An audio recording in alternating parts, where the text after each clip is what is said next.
Over the years, I've gathered stories that blur the line between reality and the unknown. These aren't works of imagination, but lived experiences, moments when ordinary people confronted something that logic couldn't explain, leaving them forever questioning what they thought they knew about the world. Take a moment to like the video and subscribe. Now let's begin. The first story. I was alone on the highway at 3 a.m.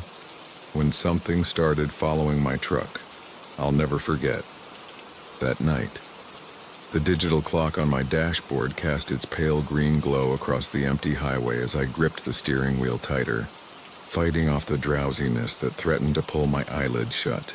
3:17 in the morning, and I still had another 4 hours of driving ahead of me. The interstate stretched endlessly before my headlights, a ribbon of asphalt cutting through the darkness of rural Montana, flanked on both sides by dense forest that seemed to swallow all light beyond the reach of my high beams. I'd been driving freight runs for nearly 15 years, and these lonely midnight hauls had become as familiar to me as the lines on my weathered hands. But something about this particular night felt different from the moment I'd pulled out of the depot in Billings. The radio had been crackling with static for the past hour, picking up nothing but fragments of distant conversations and the occasional burst of what sounded like emergency broadcasts, though the words were too distorted to make out clearly. I'd tried switching stations, scanning through the entire band, but found nothing except that persistent static that seemed to grow louder whenever I passed through certain stretches of the highway. The GPS on my phone had lost signal somewhere around mile marker 247, leaving me to navigate by memory and the occasional road sign that emerged from the darkness like a ghost before disappearing again in my rearview mirror. It was during one of these quiet stretches, somewhere between the small towns of Whitehall and Cardwell, that I first noticed the light in my side mirror. At first, I assumed it was simply another trucker running the night shift like myself, perhaps maintaining a respectful distance behind my rig. The light appeared steady and constant, neither gaining nor falling back, just maintaining that perfect following distance that experienced drivers learn to judge instinctively. I flashed my running lights once in acknowledgement, a common courtesy among those of us who spend our nights navigating these empty highways, but received no response in return. As the miles rolled beneath my wheels, I began to pay closer attention to that solitary light behind me. It never wavered, never shifted position, and most unnervingly, it never seemed to correspond with the natural rhythm of the highway. When I crested hills, the light remained visible even when physics dictated it should have disappeared behind the rise. When the road curved sharply to the left or right, following the contours of the mountainous terrain, that light maintained its position perfectly, as if it weren't bound by the same laws of perspective that governed my own headlights and the familiar landscape around me. I decided to test my growing suspicions by gradually reducing my speed from 70 to 60, then down to 55 miles per hour. Any normal driver would have either passed me or adjusted their own speed accordingly, but the light behind me remained constant, never appearing to grow larger or smaller, never showing any sign that the distance between us had changed at all. My hands began to perspire despite the cool night air flowing through my partially open window, and I found myself checking the mirror more frequently, trying to discern any additional details about whatever was following me through the Montana darkness. The highway ahead curved gently to the right, following the path of what I knew to be the Jefferson River, though the water itself was invisible beyond the tree line. As I navigated the turn, I deliberately slowed even further and rolled down my window completely, hoping to hear the sound of an engine, the whistle of wind around another vehicle, or any audio confirmation of what my eyes were telling me lurked behind my trailer.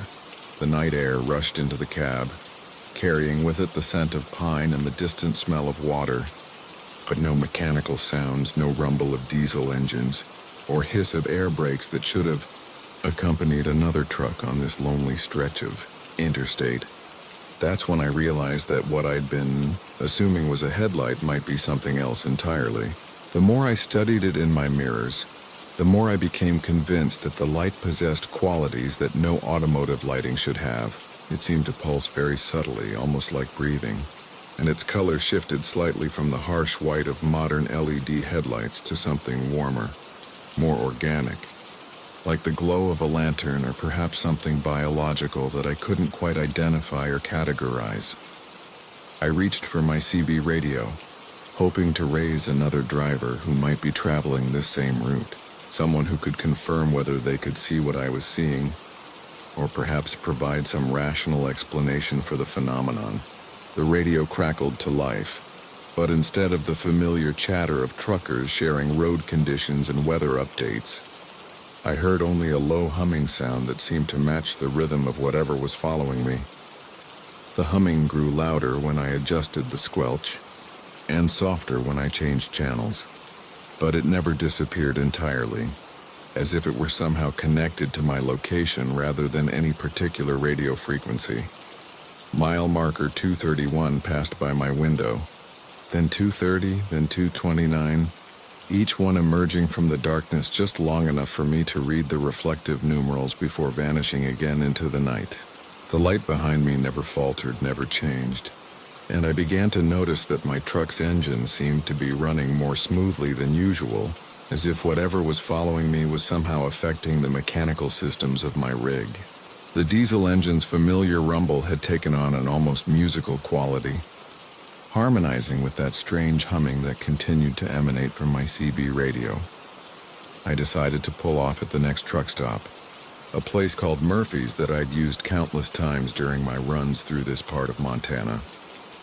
The blue signs indicated it was still 12 miles ahead, and I began to prepare for the exit, signaling my intention and gradually moving toward the right lane. As I did so, I watched my mirrors carefully to see how the light behind me would react to this change in my travel plans. What I saw made my blood run cold despite the warm air flowing through the cab. The light didn't follow me toward the exit ramp. Instead, it simply faded away, not as if a vehicle had turned off its headlights, but more like a candle being slowly extinguished by an unfelt breeze. It grew dimmer and dimmer until it was gone entirely, leaving me alone with just the familiar glow of my own taillights reflected in the chrome of my trailer. But as I completed the turn onto the off-ramp leading to Murphy's truck stop, I felt a certainty deep in my bones that whatever had been following me hadn't truly departed, but had simply changed its method of observation. The truck stop appeared ahead, its harsh fluorescent lights creating an island of artificial daylight in the surrounding darkness. I pulled into the parking area designated for large rigs and shut down my engine, but I didn't immediately climb down from the cab. Instead, I sat there for several minutes, studying the shadows beyond the reach of the parking lot lights, searching for any sign of movement or that familiar glow that had accompanied me for the past 30 miles. The silence without my engine running seemed almost oppressive, broken only by the ticking of cooling metal and the distant hum of the truck stop's electrical systems. When I finally did exit my truck, I walked slowly around the entire rig, conducting what drivers call a pre-trip inspection even though I was in the middle of my journey. I checked the tires, examined the lights, and looked under the trailer for any sign of damage or anything unusual that might explain what I'd experienced on the highway. Everything appeared normal, exactly as it should be on a well-maintained freight truck, but I noticed that the air around my rig seemed somehow different, charged with an energy that made the hair on my arms stand up despite the calm night. Inside the truck stop, the fluorescent lights buzzed overhead as I approached the counter, where a tired-looking clerk sat reading a paperback novel. I asked him about other drivers who might have passed through in the last hour, whether anyone had mentioned seeing anything unusual on the highway, but he just shook his head and told me that the night had been unusually quiet, with fewer truckers than normal making the run through this section of Montana. He mentioned that several drivers had called into their dispatchers reporting radio problems and GPS malfunctions, but attributed it to solar activity or problems with the local cell towers. I purchased coffee and a sandwich, more for the human contact than out of any real hunger, and spent another 20 minutes in the brightly lit interior of the truck stop, reluctant to return to the darkness of the highway. But eventually my delivery schedule demanded that I continue my journey, and I climbed back into my cab with the uncomfortable knowledge that I still had hours of night driving ahead of me. The engine turned over immediately, and I guided my rig back onto the interstate, constantly checking my mirrors for any sign of that mysterious light. For the first 10 miles, the highway remained empty behind me. Just the familiar darkness punctuated by occasional road signs and mile markers. I began to convince myself that whatever I'd experienced had been nothing more than fatigue-induced hallucination, the kind of highway hypnosis that long-distance drivers sometimes encounter during the lonely hours before dawn. Next story, the breathing in the walls. I never believed in the old saying that some places hold on to their secrets until I spent 3 nights at the Whitmore cabin in the Oregon wilderness. What started as a simple writing retreat to finish my novel became something I still struggle to explain, even months later. The cabin belonged to my editor's family, tucked away in a grove of ancient Douglas firs, miles from the nearest neighbor. She'd assured me it was the perfect place for solitude, and after years of city noise and distractions, the promise of complete silence felt like exactly what I needed. The drive up the winding mountain road took nearly 2 hours, my GPS losing signal somewhere around mile marker 43. I followed the hand-drawn map Margaret had given me, counting logging roads and looking for the weathered mailbox she'd described. When I finally found it, half hidden behind overgrown blackberry bushes, the sun was already beginning its descent behind the tree line. The cabin sat at the end of a narrow dirt drive, a modest structure of dark wood and riverstone that seemed to blend seamlessly into the surrounding forest. Margaret had warned me that the place was rustic, and she hadn't been exaggerating. The interior was simple but comfortable, with knotty pine walls, a stone fireplace, and windows that looked out onto an endless sea of green. The kitchen was basic but functional, the bedroom cozy with its patchwork quilt and antique dresser. What struck me most was the profound quiet that settled over everything once I turned off my car engine. No traffic, no sirens, no neighbors arguing through thin walls. Just the soft whisper of wind through the trees and the distant call of what might have been an owl. I spent the first evening settling in, unpacking my laptop and research materials, building a fire to chase away the mountain chill. The cabin's guest book sat on the coffee table, filled with entries from previous visitors praising the tranquility and inspiring views. Some entries dated back decades, faded ink on yellowed pages telling stories of family reunions, romantic getaways, and other writers seeking the same solitude I craved. Everyone seemed to have found exactly what they were looking for in this hidden corner of the wilderness. The first night passed without incident. I slept deeply, lulled by the unfamiliar but pleasant sounds of the forest settling around me. Morning brought coffee on the front porch and several productive hours of writing, my creativity flowing in ways it hadn't for months. By afternoon, I was convinced this retreat would be exactly the breakthrough I needed. The manuscript that had been giving me trouble for weeks suddenly felt manageable, the characters' voices clear and distinct in the mountain air. It was on the second night that I first heard the breathing. I'd been working late, lost in a particularly engaging chapter when a sound pulled me from my concentration. At first I thought it might be the wind moving through the trees differently, or perhaps some settling in the old wooden structure. But as I sat perfectly still listening, I realized it was something else entirely, a slow rhythmic sound that seemed to come from within the walls themselves, like someone drawing deep, measured breaths just on the other side of the pine paneling. I convinced myself it was the cabin's heating system, though Margaret had mentioned the place relied primarily on the fireplace for warmth. Old buildings made strange noises, especially wooden ones that expanded and contracted with temperature changes. I added another log to the fire and returned to my writing, but concentration proved elusive. Every few minutes the sound would return, always from a slightly different location. Sometimes it seemed to come from the wall behind my chair, other times from the direction of the kitchen or the bedroom. As the hours grew later, the breathing became more pronounced. I found myself holding my own breath to listen, trying to determine if there was a pattern or source I could identify. The sound was distinctly organic, unmistakably the rhythm of lungs filling and emptying. But it moved through the cabin in ways that defied any logical explanation. I checked the exterior walls from inside, looking for gaps or openings where wind might create such an effect, but found nothing unusual. Sleep that second night came fitfully. Every time I began to drift off, the breathing would resume, sometimes seeming to emanate from directly beneath the bedroom floor, other times from the ceiling above. In my half-conscious state, I began to imagine someone lying parallel to me on the other side of the wall, matching my position, their respiratory rhythm deliberately synchronizing with my own. The thought was so unsettling that I spent the remaining hours until dawn sitting in the living room chair, watching the dying embers of the fire and trying to rationalize what I was experiencing. The third day brought no relief. Even in daylight, with morning coffee and the manuscript demanding my attention, I found myself listening for the sound. It didn't come during the daytime hours, but knowing it would return with darkness cast a shadow over everything. I considered leaving early, packing up and heading back to the city, but something kept me there.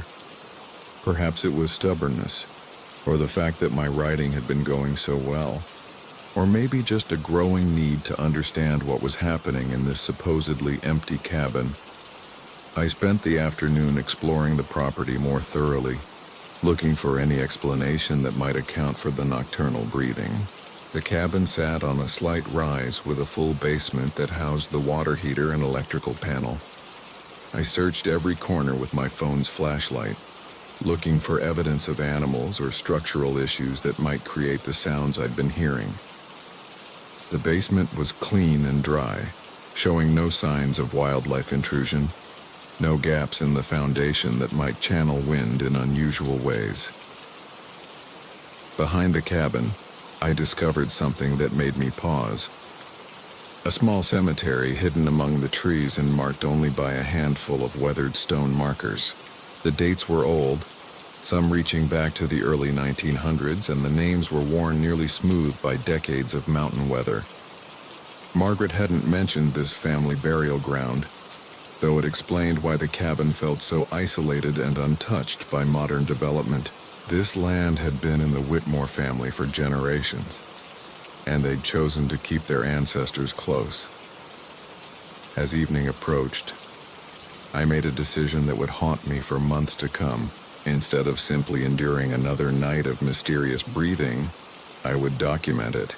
I set up my phone to record audio, placing it in different locations throughout the cabin, hoping to capture evidence of what I was experiencing.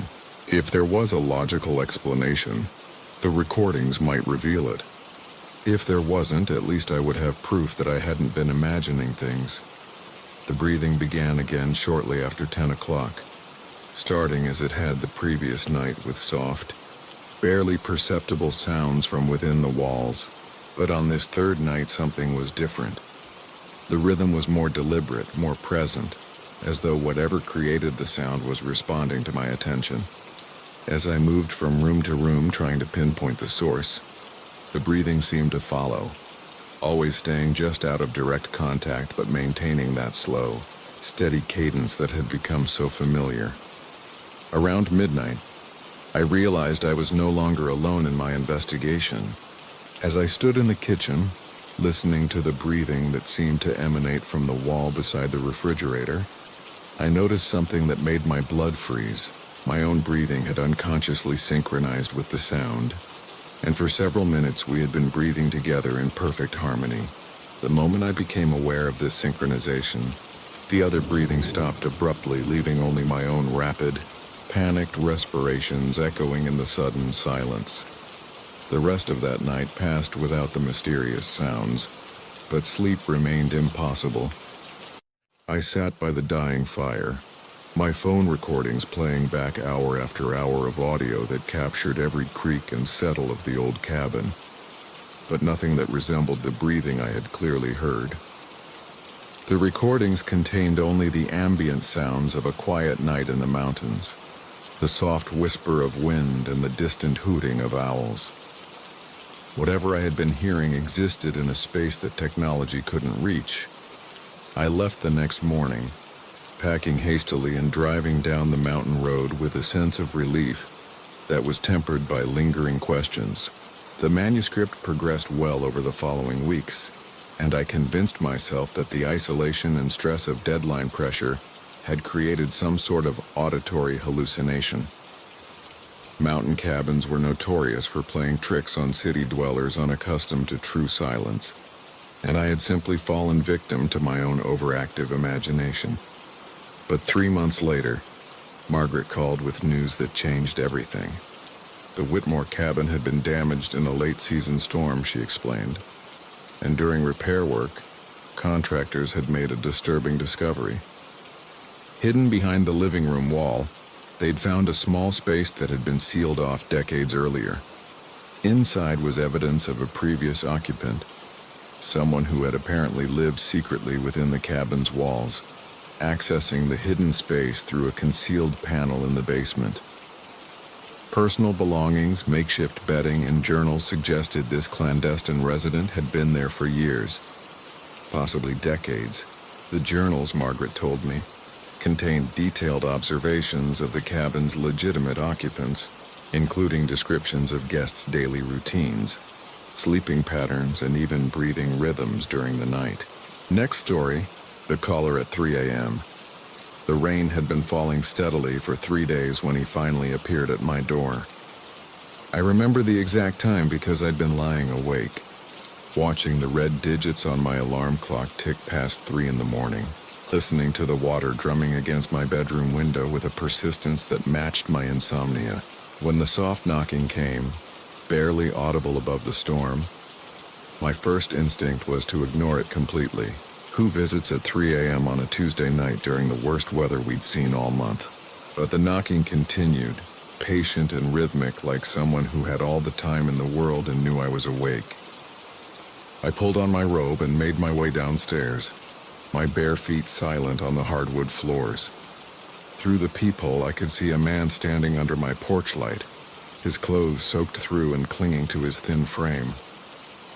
His dark hair was plastered to his skull, and he stood perfectly still despite the cold wind that was whipping the rain sideways across my front yard. When I opened the door with the chain still attached, he looked up at me with the most tired eyes I'd ever seen. They were pale blue, almost colorless, like water left in a glass too long.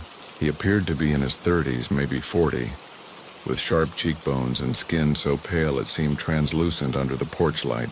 There was something fragile about him, something that made me think of birds with broken wings or plants that hadn't seen sunlight in months. "I'm sorry to bother you so late," he said, his voice barely above a whisper. "My car broke down about a mile back and my phone's dead. I was hoping I could use your phone to call for help. Maybe wait somewhere dry until morning." His words came out in small puffs of vapor in the cold air, and I noticed he wasn't shivering despite being completely drenched. Something about that stillness struck me as odd, but his request seemed reasonable enough. I should have trusted my instincts right then. There was something in those pale eyes that didn't match his polite words, something that made the hair on my arm stand up despite my rational mind telling me he was just another stranded motorist. But it was 3 in the morning. The storm was getting worse, and I couldn't leave someone standing in the rain. I unlatched the chain and stepped back to let him in. He moved across my threshold with careful, deliberate steps, as if he was memorizing the layout of my entryway. Water dripped from his clothes onto my hardwood floor, but he didn't apologize for the mess or ask for a towel. Instead, He stood there looking around my living room with an intensity that made me uncomfortable. His gaze lingered on family photos, the layout of the furniture, the locations of windows and other doors. "The phone's in the kitchen," I said, leading him toward the back of the house. As we walked, I became aware of how quiet he was. His wet shoes should have been squeaking against the floor, but his footsteps were completely silent. I found myself glancing over my shoulder to make sure he was still following me, and each time I looked back, those pale eyes were fixed on me with an unwavering focus that made my skin crawl. In the kitchen, I pointed to the cordless phone on the counter and stepped back to give him privacy. But instead of immediately reaching for it, he stood there studying the room with the same careful attention he'd given the living room. His eyes swept across the windows, the back door, the knife block on the counter. That's when I noticed his clothes weren't actually wet anymore. The fabric that had been soaked and clinging to his frame just minutes before was now merely damp, as if he'd been standing in front of a fire for hours. "Thank you," he said finally, picking up the phone. But instead of dialing, he just held it to his ear and pretended to have a conversation with someone who clearly wasn't there. I could tell because there was no dial tone, no ringing, nothing. The phone wasn't even on. "Yes, I'm at..." He paused and looked at me expectantly. I gave him my address, feeling increasingly uneasy. There was something theatrical about his performance, as if he was buying time or testing me somehow. The conversation continued for several minutes, with him making appropriate responses to a person who definitely wasn't speaking. "Okay, yes, I understand. It might be a while before you can get here with this storm. Thank you." When he hung up, he turned to me with what I assume was meant to be a grateful smile, but it never reached those pale eyes. "The tow truck won't be able to make it until the storm passes," he said. "Probably not until morning. I hate to impose further, but would it be possible for me to wait here? I could just sit in your living room, wouldn't be any trouble." Every instinct I had was screaming at me to say no. To tell him there was a 24-hour diner down the road where he could wait. To offer to drive him there myself if necessary. But something about the way he was looking at me made it feel like refusing wasn't really an option. There was an expectation in his gaze, as if he already knew what my answer would be. As if this entire interaction was following a script I hadn't been given. "Of course," I heard myself saying. "I'll get you a towel and maybe make some coffee." He nodded and followed me back to the living room, where he settled into my armchair with the familiarity of someone who'd been visiting for years. I brought him a towel from the linen closet, but he set it aside without using it, despite his hair still being damp. While I was in the kitchen starting the coffee maker, I found myself thinking about the phone call. The more I replayed it in my mind, the more certain I became that it had been fake. But why would someone pretend to call for help? What was he really doing here? I peeked around the corner and saw him sitting motionless in the chair. Not looking at his phone, not examining the room anymore. Just staring straight ahead at nothing. The coffee finished brewing and I brought him a cup. His hands were ice cold when they brushed against mine as he took the mug. And I noticed he didn't actually drink from it, just held it between his palms. We sat in silence for a while, the only sound the rain continuing to pelt against the windows. I kept waiting for him to make small talk or express gratitude for my help, but he seemed content to just sit there and observe me. "So what kind of work do you do?" I finally asked, desperate to fill the uncomfortable silence.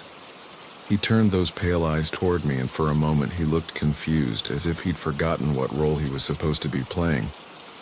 "I help people," he said after a long pause. "I visit them when they need me most." There was something in the way he said it that made my blood run cold. The words were innocent enough, but his tone carried an undertone of something darker, something that suggested his definition of help might be very different from mine. "That's nice," I managed to say, though my mouth had gone dry. "What kind of help?" But he just smiled that empty smile again and took a pretend sip of his coffee. The silence stretched between us, heavy and oppressive like the air before a thunderstorm. As the night wore on, I began to notice other strange things about my unexpected guest. He never blinked. Not once in all the time I observed him did I see his eyelids close even briefly. His chest didn't seem to rise and fall with breathing the way it should.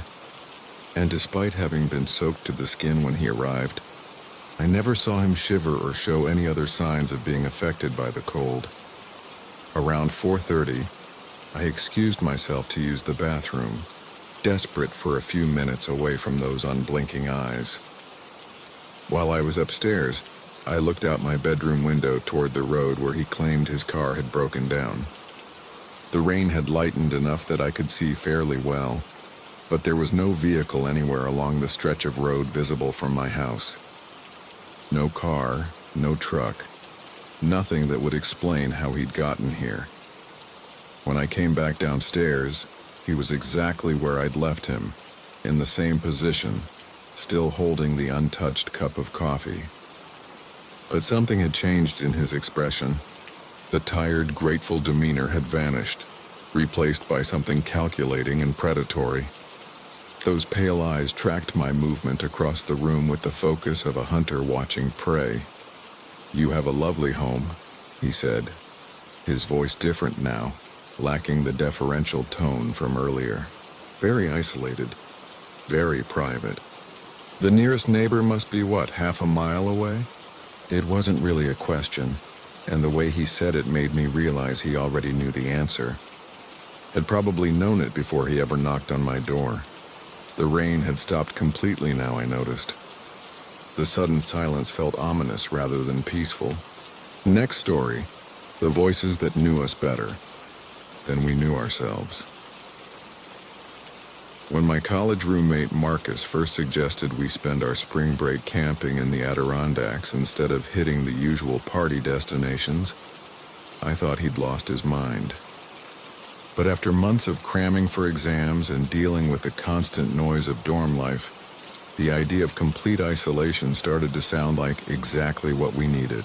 We'd been planning this trip for weeks, poring over topographic maps and researching the most remote campsite we could find, somewhere so far off the beaten path that we'd be guaranteed solitude for our 4-day retreat. The drive took us deeper into the mountains than either of us had ever ventured, winding along increasingly narrow roads until the asphalt gave way to gravel, then dirt, and finally to nothing more than tire ruts carved into the forest floor. We parked at what appeared to be an abandoned logging road and shouldered our packs, following a faint trail that seemed to disappear and reappear at random intervals. The canopy above us was so thick that even in the middle of the afternoon, we found ourselves walking through a perpetual twilight, our voices echoing strangely among the towering pines and ancient oaks. After hiking for nearly 3 hours, we stumbled upon what felt like our own private paradise. A small clearing opened up beside a crystal-clear stream, surrounded by massive boulders that formed natural windbreaks and seating areas. The silence was so complete it felt almost sacred, broken only by the gentle murmur of water over rocks and the occasional call of some distant bird. We set up our tent with the satisfaction of knowing we were probably the first people to camp in this spot in years, maybe decades. That first night passed peacefully enough. We built a modest fire, cooked our freeze-dried meals, and spent hours just talking and watching the stars emerge one by one through the gaps in the canopy above. The darkness here was unlike anything we'd experienced in our suburban lives, so complete and enveloping that our small circle of firelight felt like the only warm spot in an infinite universe. When we finally crawled into our tent around midnight, we fell asleep almost immediately, lulled by the gentle sounds of the forest settling into its nocturnal rhythms. The second day dawned bright and clear, and we spent it exploring the area around our campsite. We discovered that the stream led to a series of small waterfalls about a mile downstream, where smooth granite pools had been carved out over countless centuries. The water was shockingly cold but refreshing, and we spent the afternoon reading and dozing on the sun-warmed rocks, feeling completely cut off from the outside world in the best possible way. As evening approached, we made our way back to camp with the easy contentment of two people who'd found exactly what they were looking for. It was while we were preparing dinner that we first heard them. Marcus was tending the fire while I sorted through our food supplies when a voice drifted through the trees, so faint and distant that at first I thought it might have been the wind, but then I heard it again, clearer this time, and my blood ran cold because the voice was calling my name. Not shouting it, not calling out in distress, but speaking it in a conversational tone, as if someone just out of sight was trying to get my attention. I looked up at Marcus, who was frozen with a piece of kindling halfway to the flames, his eyes wide with the same confusion I felt. We listened intently for several minutes, but heard nothing more than the usual forest sounds. When I asked if he'd heard it too, he nodded slowly, then said something that made my stomach clench with uneasiness. He'd heard a voice calling his name as well, but he'd assumed it was me trying to get his attention from across our small campsite. We tried to rationalize it away, suggesting that maybe there were other campers somewhere in the area, that voices could carry strange distances in the mountains, that we might have misheard some natural sound and interpreted it as human speech. But even as we spoke these explanations aloud, neither of us really believed them. There had been something too familiar about those voices, too intimate, as if whoever was speaking knew us personally and was simply trying to start a casual conversation. As darkness fell, we found ourselves sitting closer to the fire than we had the night before, our conversations punctuated by long silences as we strained to listen for any unusual sounds. The forest around us seemed different somehow, more aware, as if something was paying attention to our presence in a way it hadn't been before. Every snapping twig or rustling leaf made us tense, and we found ourselves looking over our shoulders at the wall of darkness that pressed in around our small circle of light. Around 10 o'clock we heard the voices again. This time there was no mistaking them for anything else. Clear as day, someone called Marcus's name from the direction of the stream, while simultaneously another voice called mine from somewhere behind our tent. The voices sounded exactly like our own, as if we were calling to each other, but we were both sitting right there by the fire, close enough to touch. The sound was so convincing that for a moment I actually looked at Marcus to see if his lips were moving, some part of my brain refusing to accept what I was hearing. We sat in stunned silence for several minutes, neither of us willing to be the first to acknowledge what we'd experienced. Finally, Marcus suggested that maybe we should pack up and leave in the morning, cutting our trip short by a day. I wanted to argue, to insist that we were being ridiculous, but the relief I felt at his suggestion told me everything I needed to know about how unsettled I'd become. But the voices weren't finished with us yet. Over the next several hours, they continued to call our names at irregular intervals, sometimes from different directions, sometimes seeming to come from multiple locations at once. The most disturbing part was how natural they sounded, how perfectly they mimicked our own speech patterns and vocal qualities. If I hadn't been sitting right next to Marcus, I would have sworn he was the one calling my name from the darkness beyond our campfire. We ended up staying awake all night, feeding the fire and trying to make sense of what was happening to us. As dawn approached and the voices finally fell silent, we began to discuss the phenomenon more analytically. Marcus had heard about acoustic tricks that certain geological formations could play, how sound waves could bounce off rock faces and create echoes that seemed to come from impossible directions. I mentioned a psychology class where we'd studied auditory hallucinations and how they could be triggered by stress, isolation, and sleep deprivation. By the time the sun was fully up, we'd almost convinced ourselves that we'd experienced some combination of natural acoustic phenomena and psychological suggestion. We were tired, we were in an unfamiliar environment, and we'd probably psyched ourselves out with our own expectations about being alone in the wilderness. It seemed perfectly reasonable that our brains might interpret random sounds as familiar voices, especially when we were already on edge. We decided to stay for our planned final night, partly out of stubbornness and partly because leaving felt like admitting defeat to some imaginary enemy. We spent the third day hiking further than we had before, exploring a series of ridges that offered spectacular views of the surrounding mountains. The physical activity and daylight helped restore our confidence, and by evening we were feeling almost normal again, laughing about how spooked we'd gotten over what was probably nothing more than our own echoes bouncing off distant cliff faces. That final night, the voices returned with a vengeance. They started earlier, while we were still cleaning up from dinner, and they were more persistent than before. But this time something was different. Instead of just calling our names, the voices began to have conversations with each other, using our voices to discuss things that only we should have known. I heard my own voice talking about my childhood fear of deep water, while Marcus's voice responded with details about his recurring nightmares that he'd never shared with anyone. The most chilling moment came when we heard our voices discussing our decision to leave the next morning, repeating almost word for word a conversation we'd had earlier that day while hiking. But the voices in the darkness were adding details we'd never spoken aloud, revealing thoughts and concerns that had remained private in our own minds. It was as if something was not only mimicking our voices, but somehow accessing our memories and inner thoughts. We spent that night huddled in our tent, listening to ourselves have conversations we'd never had about experiences we'd never shared, while the real versions of us lay awake in growing terror. The voices continued until dawn, sometimes seeming to come from just outside our tent, sometimes from miles away, but always perfectly, unnaturally familiar.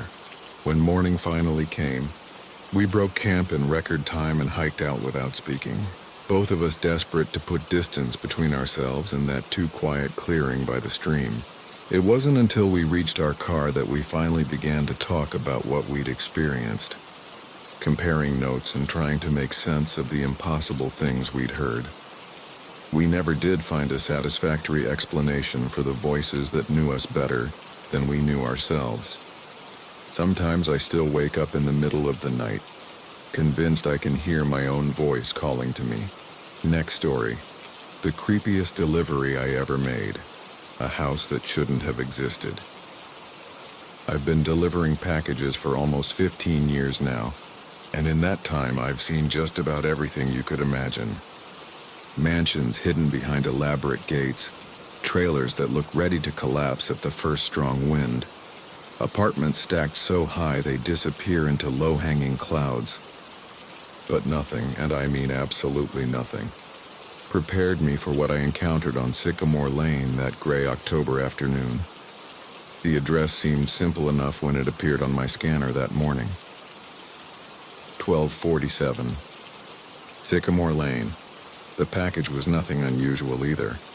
Just a medium-sized box addressed to someone named M. Holloway, with no return address listed. I'd driven through that neighborhood countless times over the years, delivering to the neat rows of suburban homes that lined the tree-shaded streets. Sycamore Lane was familiar territory, or at least I thought it was. The first sign that something was wrong came when my GPS started acting strangely. Instead of the usual clear directions, the screen kept flickering between different routes, as if it couldn't quite decide where Sycamore Lane actually was. I figured it was just a glitch in the system, something that happened more often than corporate liked to admit. So I decided to rely on my memory instead. I'd been down that street dozens of times before, but when I turned onto what should have been Sycamore Lane, nothing looked quite right. The houses were similar to what I remembered, sure, but they seemed somehow shifted, like a photograph that had been slightly double exposed. The numbers on the mailboxes didn't follow the pattern they should have, jumping from 1201 to 1219 without explanation, then back to 1205. I found myself driving slower and slower, checking and double-checking the address on my scanner. The trees that gave the street its name seemed different too, though I couldn't put my finger on exactly how. They were sycamores, certainly, but their bark appeared to shimmer in the overcast light, and their leaves rustled with a sound like whispered conversations, even though there was barely any wind. The whole street felt muffled somehow, as if I were driving through cotton or thick fog, though the air was perfectly clear. When I finally spotted 1247, I had to pull over and sit in my truck for a long moment, just staring. The house looked exactly like every other house on the block. A modest two-story colonial with white siding, black shutters, and a small front porch. But something about it made my skin crawl. It wasn't just that it looked wrong, it felt wrong, in a way that seemed to reach right through my chest and squeeze something vital inside me. The lawn was perfectly maintained, every blade of grass exactly the same height, forming geometric patterns that were almost hypnotic to look at. The hedges were trimmed with mathematical precision, creating shapes that seemed to follow some kind of blueprint I couldn't understand, but that my eyes wanted to keep tracing. The walkway leading to the front door was made of stones that appeared to be ordinary gray slate, but as I watched, they seemed to shift and rearrange themselves when I wasn't looking directly at them. I grabbed the package and forced myself to get out of the truck, though every instinct I had was screaming at me to drive away and report the address as undeliverable. The weight of the box felt wrong in my hands, not heavier or lighter than it should have been, but somehow dense in a way that didn't match its size. When I shook it gently, nothing rattled inside, but I could swear I felt something shifting, like liquid that moved too slowly to be water. The walk to the front door felt endless, though it couldn't have been more than 30 feet. With each step, the sounds of the neighborhood seemed to fade away, until I couldn't hear traffic from the main road anymore, or birds in the trees, or even my own footsteps on the stone path. The silence was so complete it made my ears ring, and I found myself holding my breath without realizing it. The front door was painted a deep blue that seemed to absorb light rather than reflect it, and the brass knocker was shaped like a hand with fingers that were slightly too long and joints that bent in ways that human fingers shouldn't. There was no doorbell that I could see, so I lifted the knocker and let it fall. The sound it made wasn't the sharp rap of metal on wood, but something softer and more organic, like knuckles tapping on flesh. I waited, listening for footsteps inside or the sound of someone approaching the door, but the house remained silent. After a few minutes, I knocked again, this time with my own knuckles, and was disturbed by how similar the sound was to the brass knocker. The door itself felt warm under my hand, almost body temperature, and I could swear I felt a pulse running through the wood, slow and steady like a sleeping heartbeat. When no one answered, I decided to leave the package by the door and get the signature requirement waived later. But as I bent to set the box down, the door swung open silently, revealing a hallway that stretched much further back than the house should have been able to accommodate.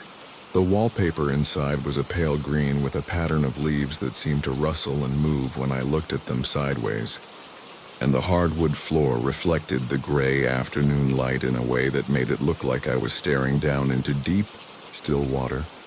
A voice called out from somewhere inside the house, though I couldn't tell if it was male or female, young or old. It seemed to come from everywhere and nowhere at once, echoing off walls I couldn't see and bouncing back with strange harmonics that made the words hard to understand. Please, the voice said, bring it inside. I can't come to the door right now. Every rational part of my mind told me to leave the package on the porch and walk away, but something about that voice compelled me forward. It wasn't threatening or demanding, just tired in a way that seemed to reach back through centuries, carrying a weight of loneliness that made my chest ache with sympathy. Before I knew what I was doing, I had stepped across the threshold and into the house. The moment my foot touched the floor inside, the temperature dropped at least 20 degrees, and I could see my breath misting in the suddenly frigid air. The hallway stretched ahead of me much further than it should have, ending in a darkness so complete it seemed solid, like a wall made of night. Doors lined both sides of the corridor, all of them closed, but I could hear sounds coming from behind them. The scratch of pen on paper, the soft whisper of pages turning, the rhythmic click of knitting needles, and underneath it all, a low humming that might have been a lullaby. The voice spoke again, seeming to come from the darkness at the end of the hall. "Just set it down anywhere. Thank you for bringing it. I've been waiting so long." There was something in the tone that made me think the speaker wasn't just talking about the package, but about something much larger and more significant, something that had been anticipated for years or decades rather than days. I placed the box on a small table that sat against one wall, next to a vase filled with flowers that looked fresh but had no scent. As soon as the package left my hands, I felt a wave of relief wash over me, followed immediately by an urgent need to leave. The house suddenly felt too small and too large at the same time, the walls pressing in while the hallway stretched away into infinity. I turned to go, but the front door, which I was certain I had left open, was now closed. The handle turned easily in my hand, but the door wouldn't budge, as if something on the other side was holding it shut. Panic began to rise in my throat as I pulled harder, the brass feeling warm and slightly soft under my palm, like living tissue rather than metal. "Thank you," the voice said again. Closer now, though I still couldn't see anyone. "You can go now. The door will open." And just like that, it did, swinging wide to reveal the ordinary suburban street I had left just minutes before. The sounds of the neighborhood rushed back in. A lawnmower running somewhere nearby, children playing in a distant yard, the hum of traffic from the main road. I stumbled out onto the porch and hurried back to my truck, not looking back until I was safely inside with the doors locked. When I finally did turn around, the house at 1247 Sycamore Lane looked perfectly normal. Just another suburban home with white siding and black shutters. But something about it still felt wrong, like a photograph that had been retouched so carefully that you couldn't spot the alterations but knew they were there. I drove away as quickly as I could without speeding, desperate to put distance between myself and that place. It wasn't until I was back on the main road that I realized I had never gotten a signature for the package, something that should have meant a write-up from my supervisor. Next story, the man who knew my route home. The interstate stretched endlessly before me that October evening, a ribbon of asphalt cutting through the darkening Pennsylvania countryside. I had been driving for nearly 6 hours, returning from my grandmother's funeral in Pittsburgh, and the weight of grief sat heavy in my chest like a stone. The radio crackled with static between stations, and I found myself diving deeper into that peculiar loneliness that only comes from long drives through unfamiliar territory. That's when I saw him standing beneath the flickering highway light at mile marker 127, his thumb extended into the night. He appeared ordinary enough in my headlights, a man perhaps in his 50s wearing a worn brown jacket and carrying a small canvas bag. His face was weathered but kind, with deep-set eyes that seemed to reflect the road's yellow center lines. Something about his patient stance, the way he waited without desperation or urgency, made me slow the car. I rarely picked up hitchhikers, but that night felt different. Perhaps it was the funeral, or the way the darkness seemed to press against my windows. But I found myself pulling over onto the gravel shoulder. "Thank you," he said as he settled into the passenger seat, his voice carrying a slight rasp that suggested years of cigarettes or perhaps just the natural wearing of time. I wasn't sure anyone would stop on a night like this. He buckled his seatbelt with practiced efficiency and placed his bag carefully between his feet. "I'm heading toward Millfield if you're going that direction." I nodded, though something cold touched the base of my neck. Millfield was exactly where I was headed, not just the general area, but the specific small town where I lived. I had never mentioned this, and the odds of a random hitchhiker needing to go to my exact destination seemed impossibly slim. "That's convenient," I said, trying to keep my voice casual as I merged back into traffic. It's pretty out of the way. Do you have family there? Not family exactly, he replied, gazing out at the passing landscape. But I know the area well. Very well, actually. I've been keeping track of it for some time. He turned to look at me then, and in the dim glow of the dashboard lights, his eyes seemed to hold depths that shouldn't have been possible. You live on Maple Street, don't you? Third house from the corner.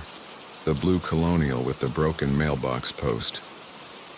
The steering wheel felt slippery in my suddenly damp palms. I had indeed lived on Maple Street for 8 years, in a blue Colonial, and yes, my mailbox post had been leaning precariously since the winter storms. But I had never seen this man before in my life, and Millfield was small enough that I would have remembered him. How did you know that? I asked, though my voice came out smaller than I intended. He smiled, but it wasn't entirely reassuring. I know quite a lot about you, David.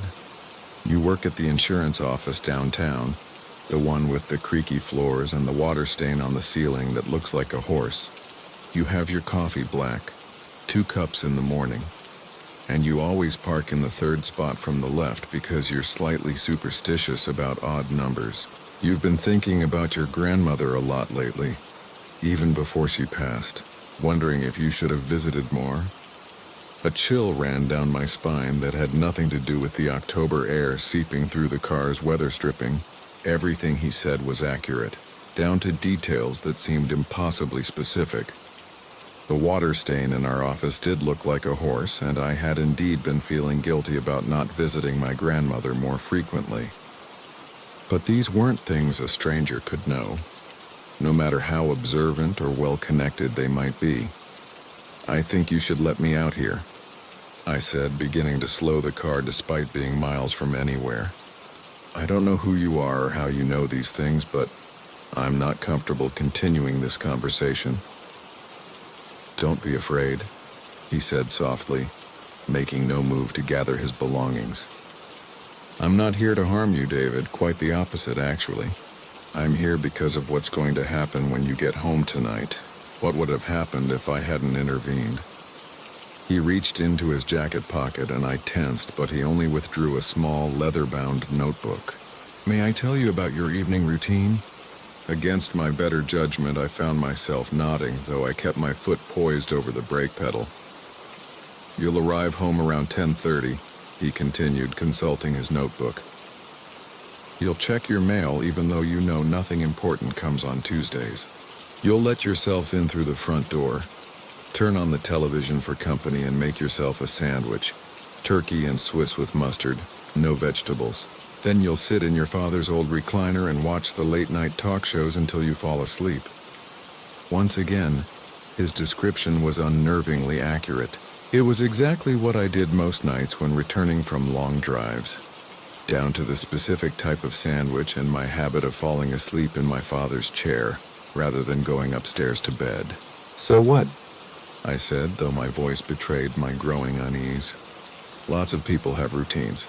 The problem, he said, closing the notebook and returning it to his pocket, is that tonight someone will be waiting for you. Someone who's been watching your routine just as carefully as I have, but with very different intentions. He's been planning this for weeks, studying your habits, learning your patterns. Tonight was supposed to be the night he acted on those plans. The highway seemed to stretch infinitely before us, and other cars passed like ghosts in the darkness, their occupants unaware of the surreal conversation taking place in my vehicle. You're trying to scare me, I said, but even as I spoke the words, I knew they weren't true. There was something about his manner, the calm certainty in his voice that suggested he was stating facts rather than creating fiction. Check your rearview mirror, he instructed. The dark sedan that's been following us since mile marker 119. 3 cars back, staying in the right lane. He was waiting at your grandmother's funeral, David. He followed you from the cemetery. My eyes snapped to the mirror, and sure enough, there was a dark sedan maintaining a steady distance behind us. It could have been coincidence. This was a major highway after all. but something about the way it maintained its position, never passing or falling further back, made my skin crawl. "Who is he?" I whispered. "Someone who became fixated on you months ago," the hitchhiker replied. "Someone who saw you as the perfect victim, predictable, isolated, trusting. He's been learning everything about your life, your schedule, your vulnerabilities. Tonight he planned to be waiting in your house when you returned from the funeral. He knew you'd be emotionally drained, less alert than usual." I realized I was gripping the steering wheel so tightly that my knuckles had gone white. "How do you know all this? Who are you?" "I suppose you could say I'm someone who pays attention to pattern," he said mysteriously. "Someone who notices when the natural order of things is about to be disrupted. Sometimes intervention is necessary to maintain the proper balance." We drove in silence for several miles after that, and I found myself checking the rearview mirror obsessively. The dark sedan remained there, a constant presence in the peripheral edge of my vision. As we approached the Millfield exit, my passenger gathered his canvas bag and prepared to leave. "Take the long way home tonight," he advised as I pulled onto the off-ramp. "Drive past the police station, maybe stop for coffee at the all-night diner. Give things time to resolve themselves naturally. And David?" He paused with his hand on the door handle. "Consider varying your routine a bit more in the future. Predictability can be dangerous." I wanted to ask him more questions, to demand explanations that might make sense of this bizarre encounter, but something in his manner suggested our conversation was over. He climbed out of the car at the bottom of the off-ramp and stood for a moment at my window. "The sedan won't follow you now," he said with quiet confidence. "Some problems solve themselves once the right kind of attention is brought to them." He stepped back from the car and touched the brim of an imaginary hat in an old-fashioned gesture of farewell. I drove home by the longest possible route, following his advice about stopping at the diner for coffee I didn't want, and making a slow pass by the police station. When I finally turned onto Maple Street just after midnight, everything appeared normal and peaceful. My house looked exactly as I had left it, dark and undisturbed, with my broken mailbox post leaning at its familiar angle. But as I unlocked my front door and stepped into the familiar darkness of my living room, I noticed something that made my blood run cold. Next story, the night a stranger tried to lure me into the forest with a child's voice. The cabin rental had seemed like the perfect escape from the chaos of city life. Nestled deep in the Cascades where the nearest neighbor was supposedly 3 miles away through dense woodland. My wife Sarah had found it on one of those vacation rental websites, and the photo showed exactly what we needed after months of work stress and urban noise. A rustic log structure surrounded by towering Douglas firs, with a wraparound porch that promised peaceful evenings, and the kind of silence that only exists far from civilization. What the listing hadn't mentioned, and what I discovered on our second night there, was that sometimes the silence itself can become the most terrifying sound of all. We'd arrived on a Thursday afternoon in late October, when the autumn light filtered through the canopy in golden shafts that made the whole forest feel enchanted. Sarah immediately fell in love with the place, pointing out how the bedroom window looked directly into what seemed like an endless cathedral of trees. The first night passed quietly, filled with the simple pleasures of a wood fire, hot cocoa, and the gentle creaking of old timber settling in the cool mountain air. We went to bed early, exhausted from the drive and lulled by the absolute tranquility that surrounded us. If there had been any signs of what was to come, any subtle indicators that something wasn't quite right about our temporary sanctuary, I missed them completely in those first peaceful hours. The second evening started much the same way, with Sarah curled up on the couch reading while I tended the fire, and occasionally glanced up at the windows that showed nothing but darkness beyond the warm glow of our interior lights. The forest at night was a complete black void, so dense and encompassing that it felt like being inside a bubble floating through space.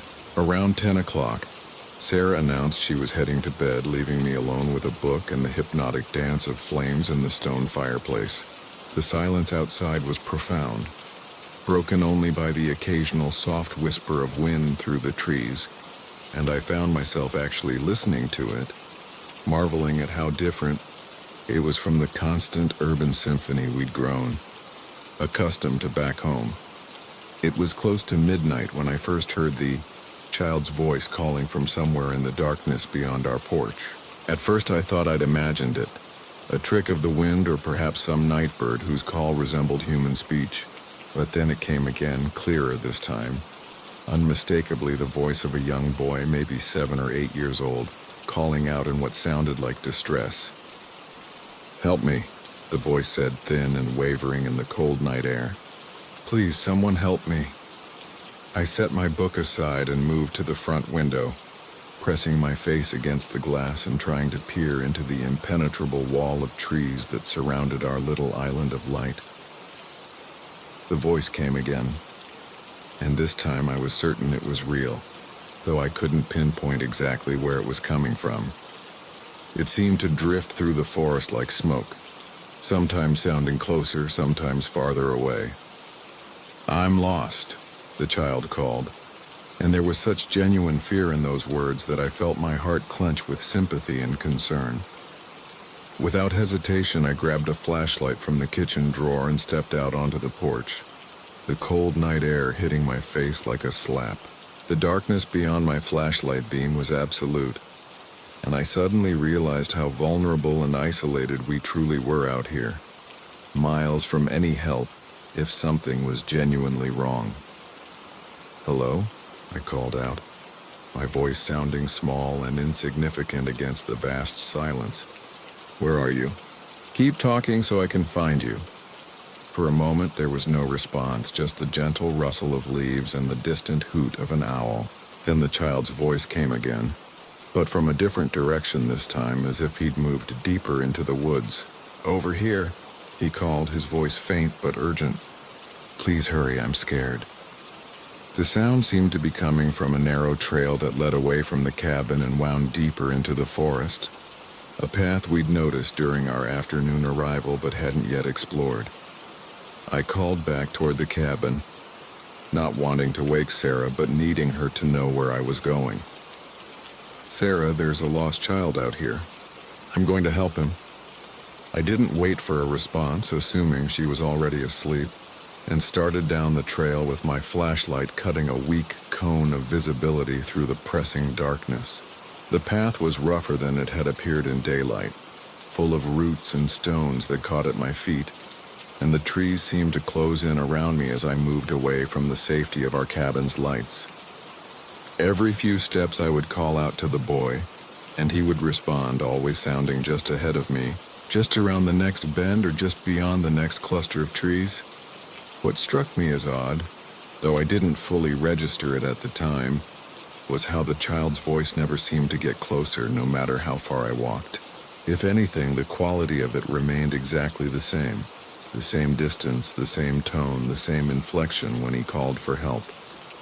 It was as if he were walking ahead of me at exactly the same pace, maintaining a perfect interval between us as we moved deeper and deeper into the forest. The realization crept over me gradually, like cold water seeping through fabric, but I pushed the thought away and focused on the urgency of helping a frightened child who was lost in this wilderness. 20 minutes into my search, the trail forked, splitting into 2 equally narrow paths that disappeared into darkness in different directions. I stopped, breathing heavily from the exertion and the stress of the situation, and called out again. "Which way did you go?" "I'm at a fork in the path." The child's voice came back immediately, but it seemed to come from both directions at once, as if there were 2 children now, both calling for help, both pleading for someone to find them. The sound echoed strangely through the trees, bouncing off trunks and branches in ways that made it impossible to determine the true source. My flashlight felt inadequate against the enormity of the darkness, creating more shadows than illumination, and I began to feel the first real tendrils of fear creeping up my spine. "Please," the voice called again, And now I noticed something that made my blood run cold. The child's plea was exactly the same as before. Not just similar words expressing the same need, but identical in every way, down to the precise inflection and timing. It was as if I were hearing a recording played back. A perfect reproduction of something that had been captured and was now being transmitted through the forest by some unknown means. The realization hit me like a physical blow, and I took an involuntary step backward, my flashlight beam wavering as my hand began to shake. That's when I heard a different sound, barely audible beneath the child's continued calls for help. Footsteps, heavy and deliberate, moving through the underbrush somewhere behind me. Not the light, quick steps of a lost child, but the measured gait of an adult. Someone much larger than the voice that had been leading me deeper into these woods. The footsteps were careful, calculated, as if whoever was making them was trying to remain hidden while following my progress along the trail. I spun around, my light sweeping across trees and shadows, but saw nothing except the path I'd just traveled and the impenetrable darkness that seemed to swallow my beam after just a few yards. The child's voice continued, now coming from what seemed like multiple directions, calling and pleading and asking for help in that same recorded-sounding loop. But underneath it, barely noticeable unless you were listening for it, I could hear breathing that was definitely not coming from a child. Deep, controlled breaths, the kind someone might make when they're excited or exerting themselves, and it was close, much closer than the phantom child's voice that had led me so far from the safety of the cabin. I realized with growing horror that I had been deliberately led away from help, drawn into a trap by someone who understood exactly how to manipulate human compassion and concern. My flashlight flickered, the battery apparently weakening at the worst possible moment. And in that strobing, uncertain light, I caught a glimpse of something that made my heart stop completely.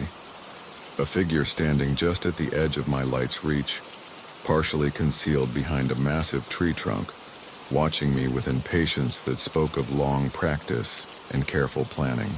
I couldn't make out details, couldn't see a face or determine size, but the presence was undeniably human and undeniably wrong, radiating a kind of malevolent attention that made every instinct in my body scream for me to run. Without another thought, I turned and began moving back toward the cabin as quickly as the rough terrain would allow. Not quite running, but moving with desperate purpose while trying to keep my failing flashlight pointed ahead of me. Next story, something kept knocking on my window at midnight, but I live on the 12th floor. I never believed in the supernatural until I moved into apartment 12C at the Meridian Heights complex downtown. The building was one of those modern glass towers that pierced the sky like a crystal needle, all gleaming surfaces and sharp angles that caught the city lights in ways that made you feel both connected to and isolated from the world below. When I signed the lease, the real estate agent made a point of emphasizing how secure the building was, how the height provided both privacy and safety. She wasn't wrong about the privacy part, but safety became a relative concept once the knocking started. It began 3 weeks after I'd settled in, on a Tuesday night that felt no different from any other. I'd been working late on a project for the marketing firm where I'd recently started, the kind of soul-crushing corporate work that pays the bills, but leaves you questioning your life choices. The apartment was dark except for the blue glow of my laptop screen, and the city sprawled out beyond my floor-to-ceiling windows like a circuit board of lights. I remember thinking how peaceful it felt to be suspended so far above the chaos of street level, how the height created a buffer between me and all the noise and commotion of urban life. That's when I heard it for the first time. 3 slow, deliberate knocks against the glass of my bedroom window. Tap, tap, tap. The sound was soft but unmistakable, the kind of gentle rapping you might make when you're trying to wake someone without startling them. I looked up from my laptop, certain I'd imagined it, but the sound came again. 3 measured knocks, patient and purposeful. My first thought was disbelief. I'm 12 floors up, suspended over 120 feet above the nearest surface where anything could stand and reach my window. There's no fire escape on this side of the building, No maintenance platforms, no architectural features that could support even the most determined intruder. I walked to the window and pressed my face against the cool glass, peering down at the empty air between my apartment and the distant street. Nothing but darkness and the occasional flash of headlights far below. I convinced myself it was the building settling, some quirk of the heating system or the wind playing tricks with the structure's acoustics. Old buildings make noise, and even new ones have their growing pains as the materials expand and contract. I returned to my laptop, but concentration had abandoned me. Every few minutes I found myself glancing toward the bedroom, waiting for the sound to return. When midnight came and went with only silence, I finally relaxed enough to finish my work and go to bed. The knocking returned the next night. Same time, same window. 3 deliberate taps that seemed to carry an expectation, as if whatever was making the sound knew I was inside and was simply announcing its presence. This time I immediately went to investigate, turning on all the lights and examining every inch of the window and the wall around it. The glass was pristine, unmarked by any sign of contact. I opened the window and leaned out as far as I dared, craning my neck to look up at the floors above me, wondering if something might be falling from a higher apartment and hitting my window on the way down. The night air was still and cold, carrying the distant hum of traffic and the occasional siren, but nothing that could account for such a specific, rhythmic sound. I called out into the darkness, feeling foolish but desperate for some logical explanation. My voice echoed off the building's facade and faded into the urban symphony below, unanswered and somehow smaller than I'd expected. When I pulled my head back inside, I noticed my hands were shaking, though whether from cold or something else I couldn't say.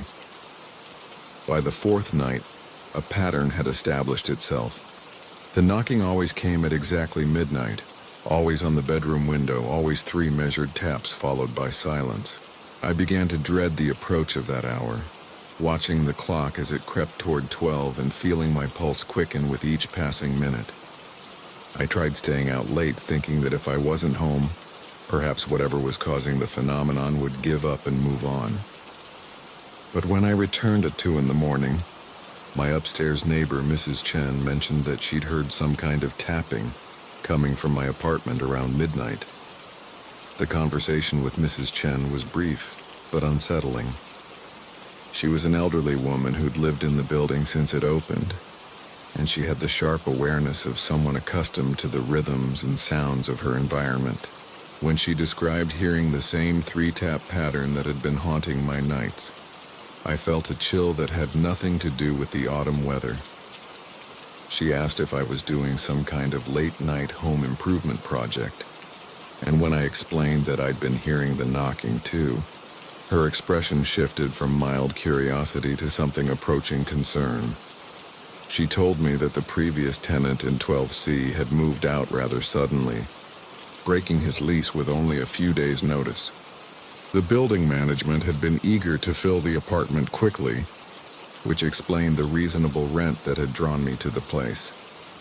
Mrs. Chen didn't know the details of why he'd left, but she remembered that he'd seemed increasingly withdrawn and anxious in the weeks before his departure. He'd started keeping odd hours, and she'd occasionally heard him talking to someone in his apartment late at night, though she'd never seen visitors coming or going. I began to research the building's history, spending my lunch breaks at the city library and diving into online archives of local news. The Meridian Heights had been constructed 5 years earlier, on the site of an older office building that had been demolished to make way for residential development. The construction had proceeded without any major incidents, and the building had maintained a good reputation with tenants and the surrounding community. There were no records of accidents, no unexplained deaths, nothing that might suggest a supernatural explanation for my nocturnal visitor. But the knocking continued, night after night with mechanical precision. I started documenting it, recording the sound on my phone and timing the intervals between each occurrence. The recordings were frustratingly inconclusive, capturing only faint tapping sounds that could have been anything from settling pipes to random city noise. When I played them for friends, they suggested everything from birds to weather-related phenomena. But none of their explanations felt adequate when you were experiencing the sound firsthand in the context of my impossible circumstances. The psychological toll began to accumulate. I found myself avoiding the bedroom after 11:30, instead camping out in the living room where I couldn't hear the knocking as clearly. Sleep became elusive, and when it did come, it was fitful and populated by dreams of standing at the window and seeing a figure suspended in the empty air outside, arm raised to tap against the glass. In these dreams, the figure was never quite clear enough to identify, always just out of focus or obscured by darkness, but radiating a sense of patient determination that followed me into my waking hours. 3 weeks into the phenomenon, I decided to maintain a vigil, to stay awake and alert at the window from 11:55 until 12:05, and finally confront whatever was causing the disturbance. I armed myself with a powerful flashlight and positioned a chair directly in front of the bedroom window, determined to solve the mystery once and for all. As midnight approached, I felt my heart rate increase and my palms grow damp, but I forced myself to remain calm and observant. At exactly 12 o'clock, the knocking came. 3 deliberate taps, clear and unmistakable, directly in front of me. I immediately flicked on the flashlight and aimed it at the spot where the sound had originated, but the beam revealed only empty air and the distant lights of the city beyond. The knocking came again. Same spot, same rhythm, and this time I was close enough to see that the glass didn't vibrate or show any sign of physical contact. Whatever was making the sound was either completely invisible or operating by rules that defied conventional physics. I pressed my hand against the window where the knocking seemed to originate and felt nothing unusual, no vibration or temperature change that might indicate some kind of energy or presence. But as I held my palm against the cool glass, the knocking came a third time, and I swear I felt it resonate through the window and into my hand. Just the faintest suggestion of contact from something on the other side. The sensation was gentle, almost tentative, like someone testing whether I was finally paying attention. In that moment, sitting in my chair with my hand pressed against the window and my heart hammering in my chest, I realized that whatever was knocking wasn't trying to frighten or harm me. There was something almost polite about the sound, respectful in its consistency and restraint. It came at the same time each night, never varied its pattern, and never persisted beyond those 3 careful taps. It was as if something was simply trying to make contact, to establish that it was there and aware of my presence in return. I began to respond to the knocking, placing my hand against the window and tapping back 3 times whenever I heard the familiar sound. Next story, the breathing beneath Blackwood Manor. When my wife Sarah and I inherited the old Blackwood Manor from her great-aunt Millicent, we thought we had won some kind of lottery. The Victorian house sat on 12 acres of pristine woodland in upstate New York, its gabled roof and wraparound porch looking like something from a fairy tale. Millicent had been a recluse for the last 30 years of her life, and the house showed it. Paint peeled from the shutters like old skin, and ivy had claimed most of the eastern wall. But the bones were solid, the foundation strong, and we could see past the decay to the beauty that lay beneath. We moved in on a crisp October morning, our U-Haul truck looking comically small next to the imposing 3-story structure. The interior was a time capsule from the 1940s, complete with floral wallpaper that had faded to ghostly pastels and hardwood floors that creaked a symphony with every step. Sarah, ever the optimist, walked through each room with her hands clasped together, already planning renovations and discussing paint colors. I followed behind, taking inventory of the work that lay ahead, trying to calculate just how much this restoration would cost us. The house had good bones, as they say, but it also had quirks that only became apparent after we had lived there for several weeks. Doors that we were certain we had closed would be found standing open in the morning. The old radiators would clank and hiss at odd hours, even when the heat wasn't running. And there were the sounds, subtle at first, that seemed to move through the walls like whispered secrets. Sarah attributed these things to the house settling, to old pipes and warped wood adjusting to new occupants after years of solitude. It was during our third week in the house that we decided to tackle the front parlor. The room had been Millicent's favorite, according to the neighbors, though it had been sealed off for years behind heavy curtains and locked doors. When we finally entered, we found it frozen in time. Dust motes dancing in the afternoon sunlight that streamed through tall windows.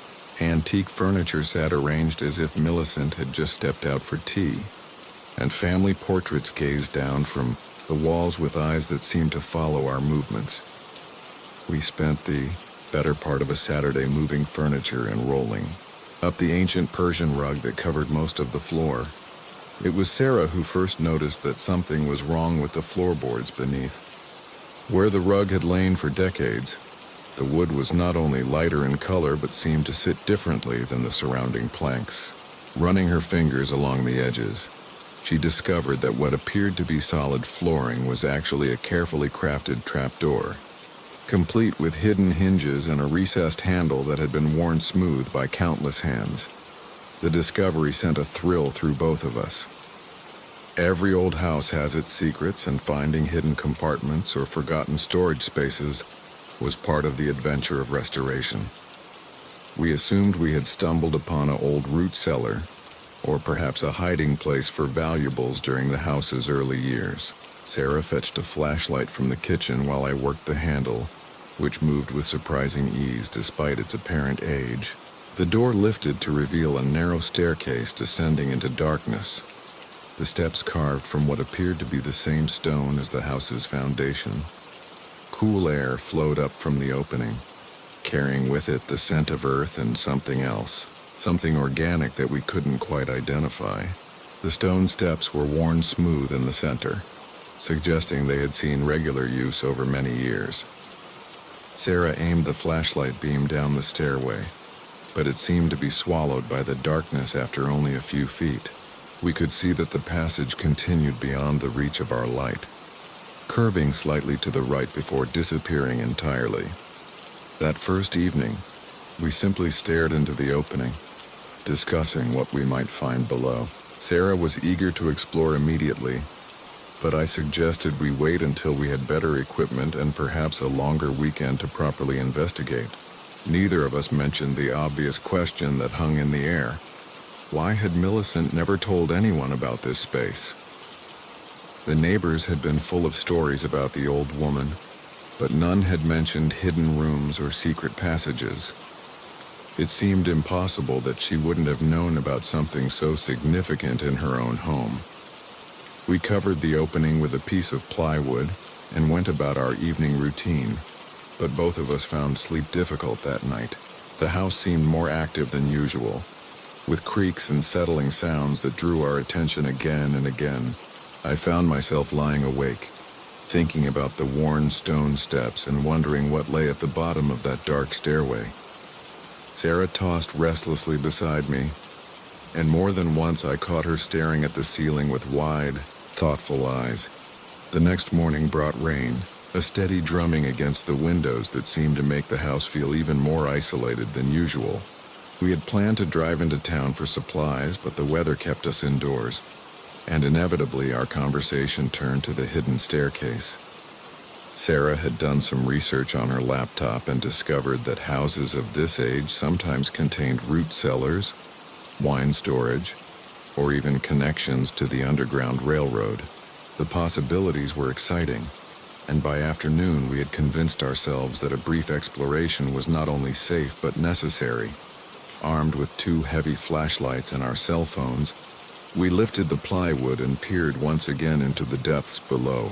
The cool air still flowed upward, and I noticed that it seemed to move in a rhythm, almost like the house itself was breathing through this hidden mouth. Sarah went first, her footsteps echoing off the stone walls as she descended carefully, testing each step before putting her full weight down. I followed close behind, our flashlight beams dancing across walls that had been carved directly from the bedrock beneath the house. The staircase descended much farther than we had expected, curving in a gentle spiral that seemed to wind around the foundation of the house above. As we went deeper, the temperature continued to drop, and our breath began to form small clouds in the beam of our flashlights. The walls were smooth but not uniform, showing the marks of hand tools and bearing occasional scratches that might have been decorative, or might have been something else entirely. After what felt like several minutes of careful descent, the staircase finally ended in a small chamber carved from the living rock. The space was roughly circular, perhaps 10 feet across, with a ceiling just high enough for us to stand upright. But it was not empty. Along the curved walls, shelves had been carved directly into the stone, and upon these shelves sat dozens of glass jars, each filled with what appeared to be water or some other clear liquid. In the center of the chamber, a simple wooden chair sat facing the staircase, as if someone had been sitting there, waiting and watching the entrance above. Sarah moved toward the shelves while I examined the chair, which was worn smooth and bore the impression of long use. The wood was old but well maintained, and I noticed that the floor around it was free of the dust and debris that covered the rest of the chamber. It was as if someone had been sitting here recently, regularly keeping the space clean and the chair ready for use. The thought sent a chill through me that had nothing to do with the cool underground air. Meanwhile, Sarah was studying the jars with growing puzzlement. Up close, she could see that they contained not water, but something thicker, something that moved sluggishly when she tilted a jar to examine it more closely. Each jar was labeled with what appeared to be dates, written in a spidery handwriting that covered a span of several decades. The most recent jar bore a date from just 2 months before Millicent's death, and as Sarah held it up to her flashlight, we both saw something that made us step back in alarm. Inside the liquid, small shapes floated like specimens in a laboratory. They were organic, clearly once living, but preserved in whatever solution filled the jars. Sarah set the container down carefully and reached for another. This one dated several years earlier. It contained similar specimens, but larger, more developed. A pattern was emerging, and neither of us wanted to acknowledge what we were beginning to suspect. It was then that we heard it for the first time. A sound so soft that we initially mistook it for the movement of air through the chamber, but gradually we realized it was something else entirely. Breathing. Slow, measured, rhythmic breathing that seemed to come from the walls themselves, but also from somewhere much deeper, somewhere beyond the reach of our lights and our understanding. We froze, our flashlights wavering as we tried to determine the source of the sound. It continued, unfazed by our presence, a steady inhalation and exhalation that seemed to fill the chamber with its presence. Sarah grabbed my arm, her fingers digging into my jacket, and we both strained to hear over the hammering of our own hearts. The breathing was definitely not coming from either of us, and there was nowhere in the small chamber for anyone else to hide. I swept my flashlight beam across the walls, looking for another passage or opening that might explain the sound. Next story, the highway mirror. The Nevada desert stretched endlessly before me, an ocean of darkness punctuated only by the pale sweep of my headlights across weathered asphalt. I had been driving for 6 hours straight, fleeing a life that had crumbled in slow motion over the past year. The divorce papers were signed, the house was sold, and everything I owned was crammed into the back of my Honda Civic. Los Angeles beckoned somewhere ahead in the distance, promising anonymity and a fresh start. The clock on my dashboard read 2:47 a.m. and the highway was mine alone. Or so I thought until I noticed the steady glow of headlights in my rearview mirror. At first, I paid little attention to the distant lights. Highway 95 was a major route after all, and night drivers were common enough. Truckers, insomniacs, people like me running from something they couldn't name. But as the miles accumulated and the desert grew deeper around us, those lights remained constant, maintaining the same distance, never gaining, never falling back. I pressed the accelerator slightly, watching my speedometer climb from 70 to 75, then to 80. The lights remained exactly where they had been, as if tethered to my car by an invisible cord. The rational part of my mind offered reasonable explanations. Perhaps it was simply another traveler heading in the same direction, using my taillights as a guide through the monotonous darkness. Desert highways could be hypnotic, and following another car's pace was a common way to stay alert on long drives. I had done it myself on countless road trips with my ex-wife, back when we still took road trips, back when we still did anything together. But something about the steadiness of those lights unsettled me. They never wavered, never drifted slightly left or right as a drowsy driver's car might. They held their position with mechanical precision. Mile marker 187 passed, then 190, then 195. The landscape outside remained uniformly desolate, broken only by the occasional skeletal remains of a Joshua tree or a rusted fence post standing guard over nothing. No other cars had appeared on the highway in either direction for over an hour. It was as if the world had been reduced to just two vehicles moving through an endless tunnel of night. I found myself checking the rearview mirror more frequently, my eyes drawn to those unwavering lights like a moth to flame. At mile marker 200, I decided to test my growing suspicion. I eased off the accelerator, allowing my speed to drop to 65, then 60. The lights behind me remained at the same distance, their glow neither brightening nor dimming. Whoever was driving that car had slowed down in perfect synchronization with me, maintaining that precise gap as if we were connected by radar. My hands began to sweat against the steering wheel, and I reached over to turn up the air conditioning, though the desert air was already cool enough to fog my windows. The radio had been playing classic rock for the past hour, but now static began to creep in around the edges of the music. I twisted the dial, searching for a clearer station, but found only empty frequencies filled with the white noise of distance. The silence that followed seemed heavier than the static, broken only by the steady hum of my engine and the whisper of tires on asphalt. In that silence, I became acutely aware of how isolated we were. Two cars moving through a landscape that seemed to exist outside of time and civilization.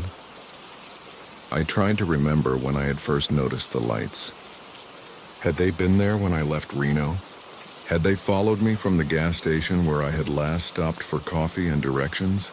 The memory felt strangely elusive, as if trying to recall a dream upon waking. I could remember the fluorescent brightness of the station, the tired-looking clerk behind bulletproof glass, the way my footsteps had echoed across the empty parking lot. But I couldn't remember seeing another car there. Couldn't remember anyone else moving through the night when I pulled back onto the highway. Mile marker 210 appeared in my headlights and vanished behind me. I realized I had been driving for nearly 2 hours with my mysterious companion, and still no other traffic had appeared on the road. This struck me as increasingly unlikely, even for a desert highway in the small hours of the morning. Surely a truck should have passed by now, or an early commuter heading to work in some distant town, but the highway remained empty except for us, as if we were the only two vehicles left in the world. The thought occurred to me to pull over, to let whoever was behind me pass and end this strange game of follow the leader. There was a rest area marked on the small highway sign that flashed past, still 15 miles ahead. I could stop there, stretch my legs, and watch the other car disappear into the night. But even as I formed this plan, something deep in my gut rebelled against it. The idea of stopping while those lights waited behind me filled me with a cold dread I couldn't explain. What if the other car stopped too? What if it pulled into the rest area behind me and I finally had to confront whoever had been shadowing me through the darkness? Instead, I pressed harder on the accelerator, watching the speedometer climb to 85, then 90. The desert blurred past my windows, and I gripped the steering wheel tighter as my car began to shudder slightly at the increased speed. For a moment, hope flickered in my chest as I imagined finally pulling away from those persistent lights. But when I checked the mirror again, there they were, steady and unwavering, maintaining that same mysterious distance. Whoever was driving that car had matched my speed increase perfectly, as if they were reading my intentions before I acted on them. The rest area sign appeared and disappeared without my stopping. I told myself I was being paranoid, that stress from the divorce and exhaustion from driving were making me imagine threats where none existed. But my body told a different story. My heart was beating faster, and a thin film of sweat had formed on my forehead despite the cool air flowing from the vents. Every few seconds, my eyes flicked to the rearview mirror, confirming that yes, the lights were still there, still following, still maintaining that perfect, impossible distance. At mile marker 225, I began to notice something else disturbing. The landscape outside looked familiar, not in the way that one stretch of desert might resemble another, but genuinely familiar. That particular arrangement of rocks, the way the road curved slightly to the left around what might have been a dry creek bed, the silhouette of a dead tree against the starless sky. I was certain I had never driven this route before, yet the terrain triggered a sense of recognition that made my skin crawl. It was as if I were driving through a recurring dream, following a path I had traveled many times before without remembering. The fuel gauge showed that my tank was still 3/4 full, which seemed impossible after hours of driving at high speed. I tapped the plastic cover of the gauge, wondering if it was malfunctioning, but the needle held steady. According to the gauge, I had used less than a quarter tank of gas since leaving Reno, despite traveling what should have been well over 200 miles. The mathematics didn't work, but then again, nothing about this night seemed to follow normal rules. As mile marker 230 approached, I made a decision that surprised me with its boldness. I would pull over suddenly without signaling and see what the other driver would do. If they were simply following for innocent reasons, they would pass by or stop to offer help. If their intentions were more sinister, well, at least I would finally know what I was dealing with. I took a deep breath and yanked the steering wheel to the right, pulling onto the narrow shoulder in a spray of gravel and dust. My car came to an abrupt stop, and I sat in the sudden silence, engine idling, heart pounding. I watched the rearview mirror intently, waiting to see those headlights sweep past me and continue down the highway. Seconds passed that felt like hours. The lights behind me had stopped too, maintaining exactly the same distance they had kept while we were moving. Through the darkness and the settling dust, I could just make out the silhouette of a car, though the details were impossible to discern. We sat there in the desert silence, two vehicles frozen in a tableau that felt anything but normal. After what might have been 5 minutes or 50, I eased back onto the highway, my hands trembling slightly as I gripped the wheel. The other car resumed motion at exactly the same moment, and we continued our strange procession through the night. But now I noticed something that made my blood feel like ice water in my veins. In the brief moment when both cars had been stationary, I had glimpsed something in my side mirror that shouldn't have been possible. The car following me looked exactly like mine. Same model, same color. Even what appeared to be the same dent in the rear quarter panel that I had put there 3 months ago, when I backed into a post at the grocery store. Next story, the corner that watched back. I never thought much about the way shadows gathered in corners until Rex started staring at them.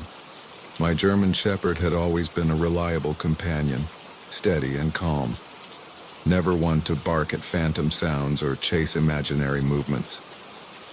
When he first began that low, rumbling growl in the middle of the night, I assumed it was something ordinary, perhaps a raccoon shuffling through our garbage or a neighbor returning home late.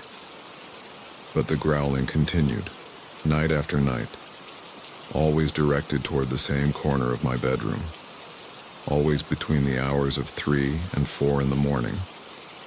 The corner itself seemed unremarkable in daylight. It was where my dresser met the wall, creating a small alcove that caught shadows throughout the day. I had lived in this house for nearly 6 years, and that corner had never been anything more than a place where I occasionally kicked dirty socks or where dust gathered despite my weekly cleaning routine. The walls were painted the same soft gray as the rest of the room, and there were no unusual stains, cracks, or marks that might draw attention. Yet Rex's behavior suggested something entirely different was occupying that space when darkness fell. The first few nights, I would groggily tell Rex to settle down, assuming his protective instincts were simply more active than usual. Dogs can sense things we cannot, I reasoned, and perhaps he was detecting sounds from the neighboring apartments that my human ears couldn't perceive. Our building was old, built in the 1940s with thin walls and creaking floors that carried every footstep and door slam. I convinced myself that Rex was responding to some perfectly logical stimulus that I was simply too sleepy to identify. But as the nights progressed, his behavior became more intense and focused. Rex would position himself at the foot of my bed, his body rigid and alert, his ears pressed forward as he stared into that corner with an unwavering intensity that began to unnerve me. The growling would start as a barely audible vibration in his chest, before building to a low, sustained rumble that seemed to resonate through the floorboards.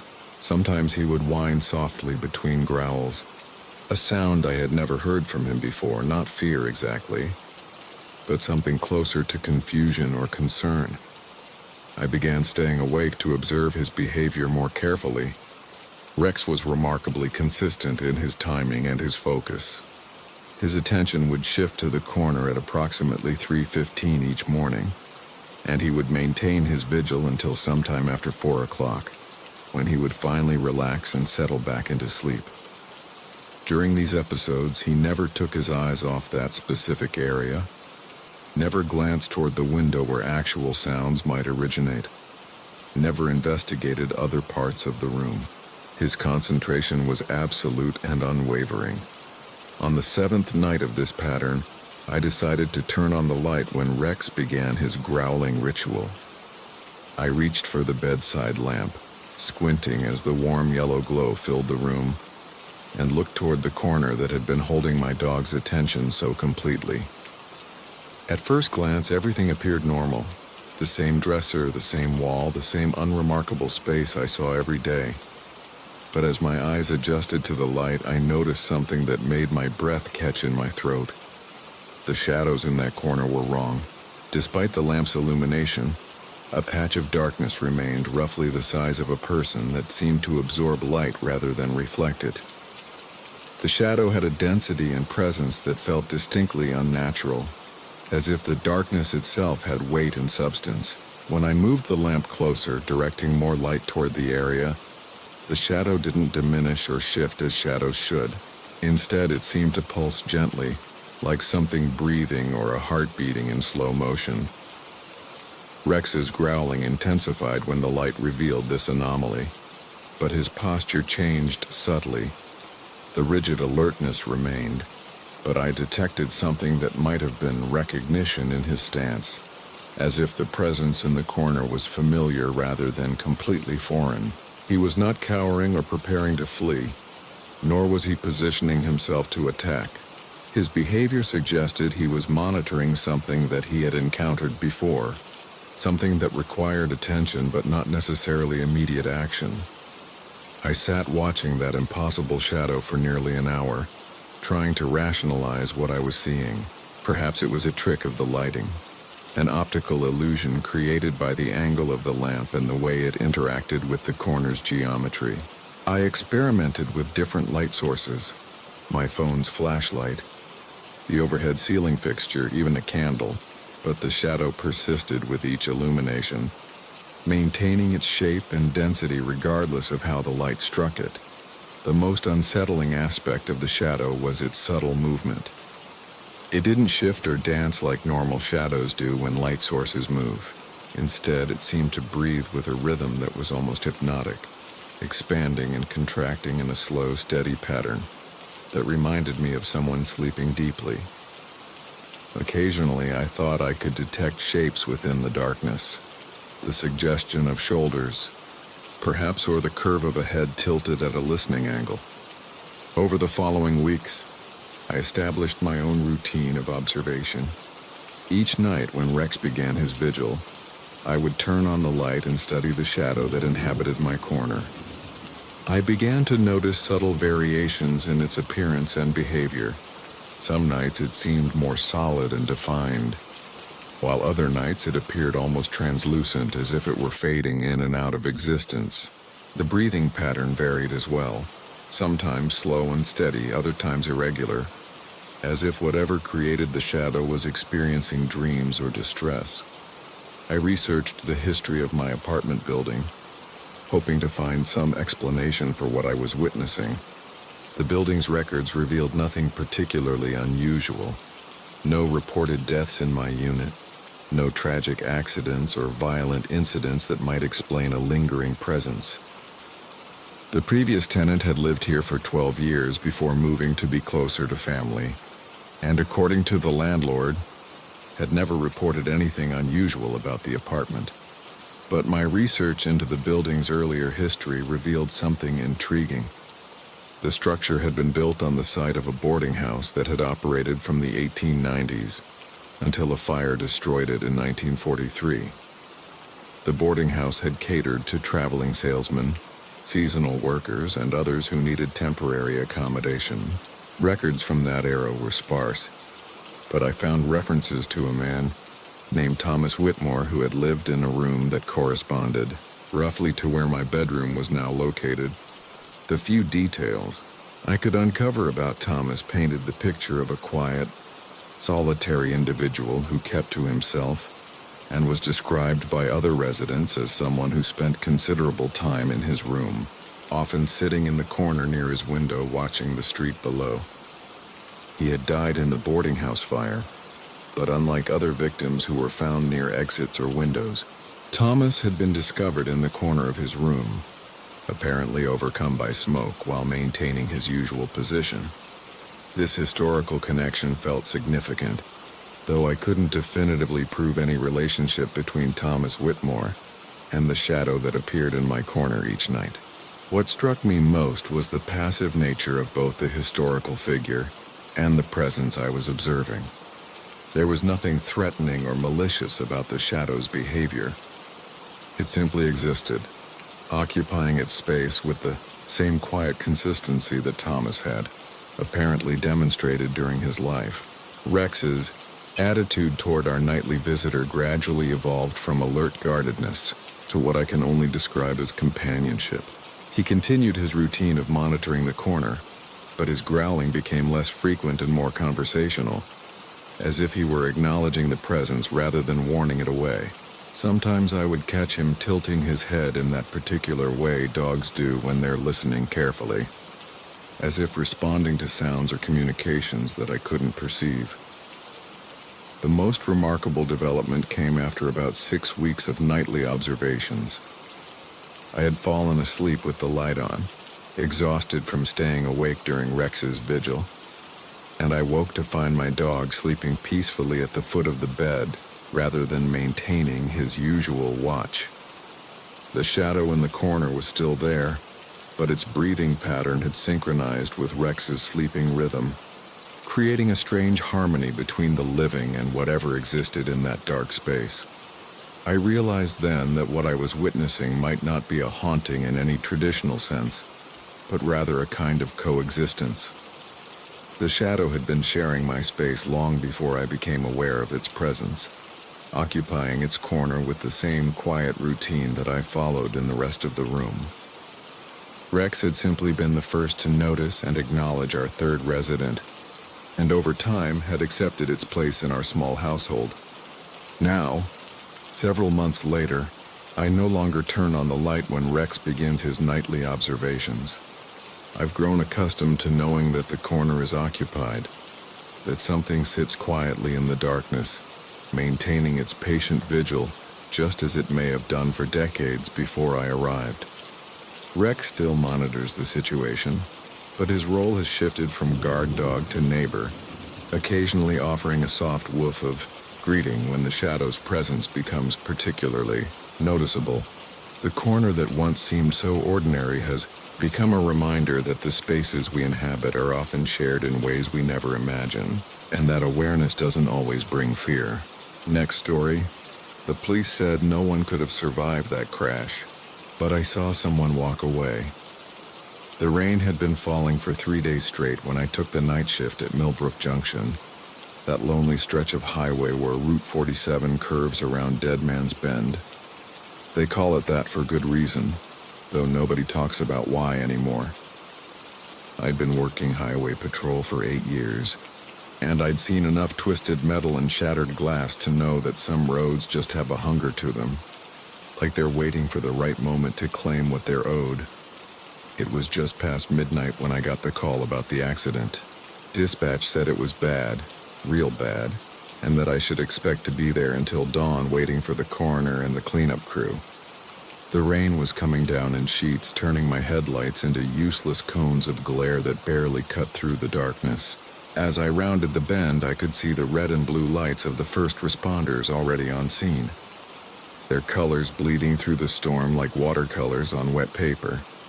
What I found there defied every law of physics and survival I thought I understood. A silver sedan had somehow left the road at high speed, sailed clear over the guardrail, and wrapped itself around an old oak tree with such force that the trunk had actually split the vehicle nearly in half.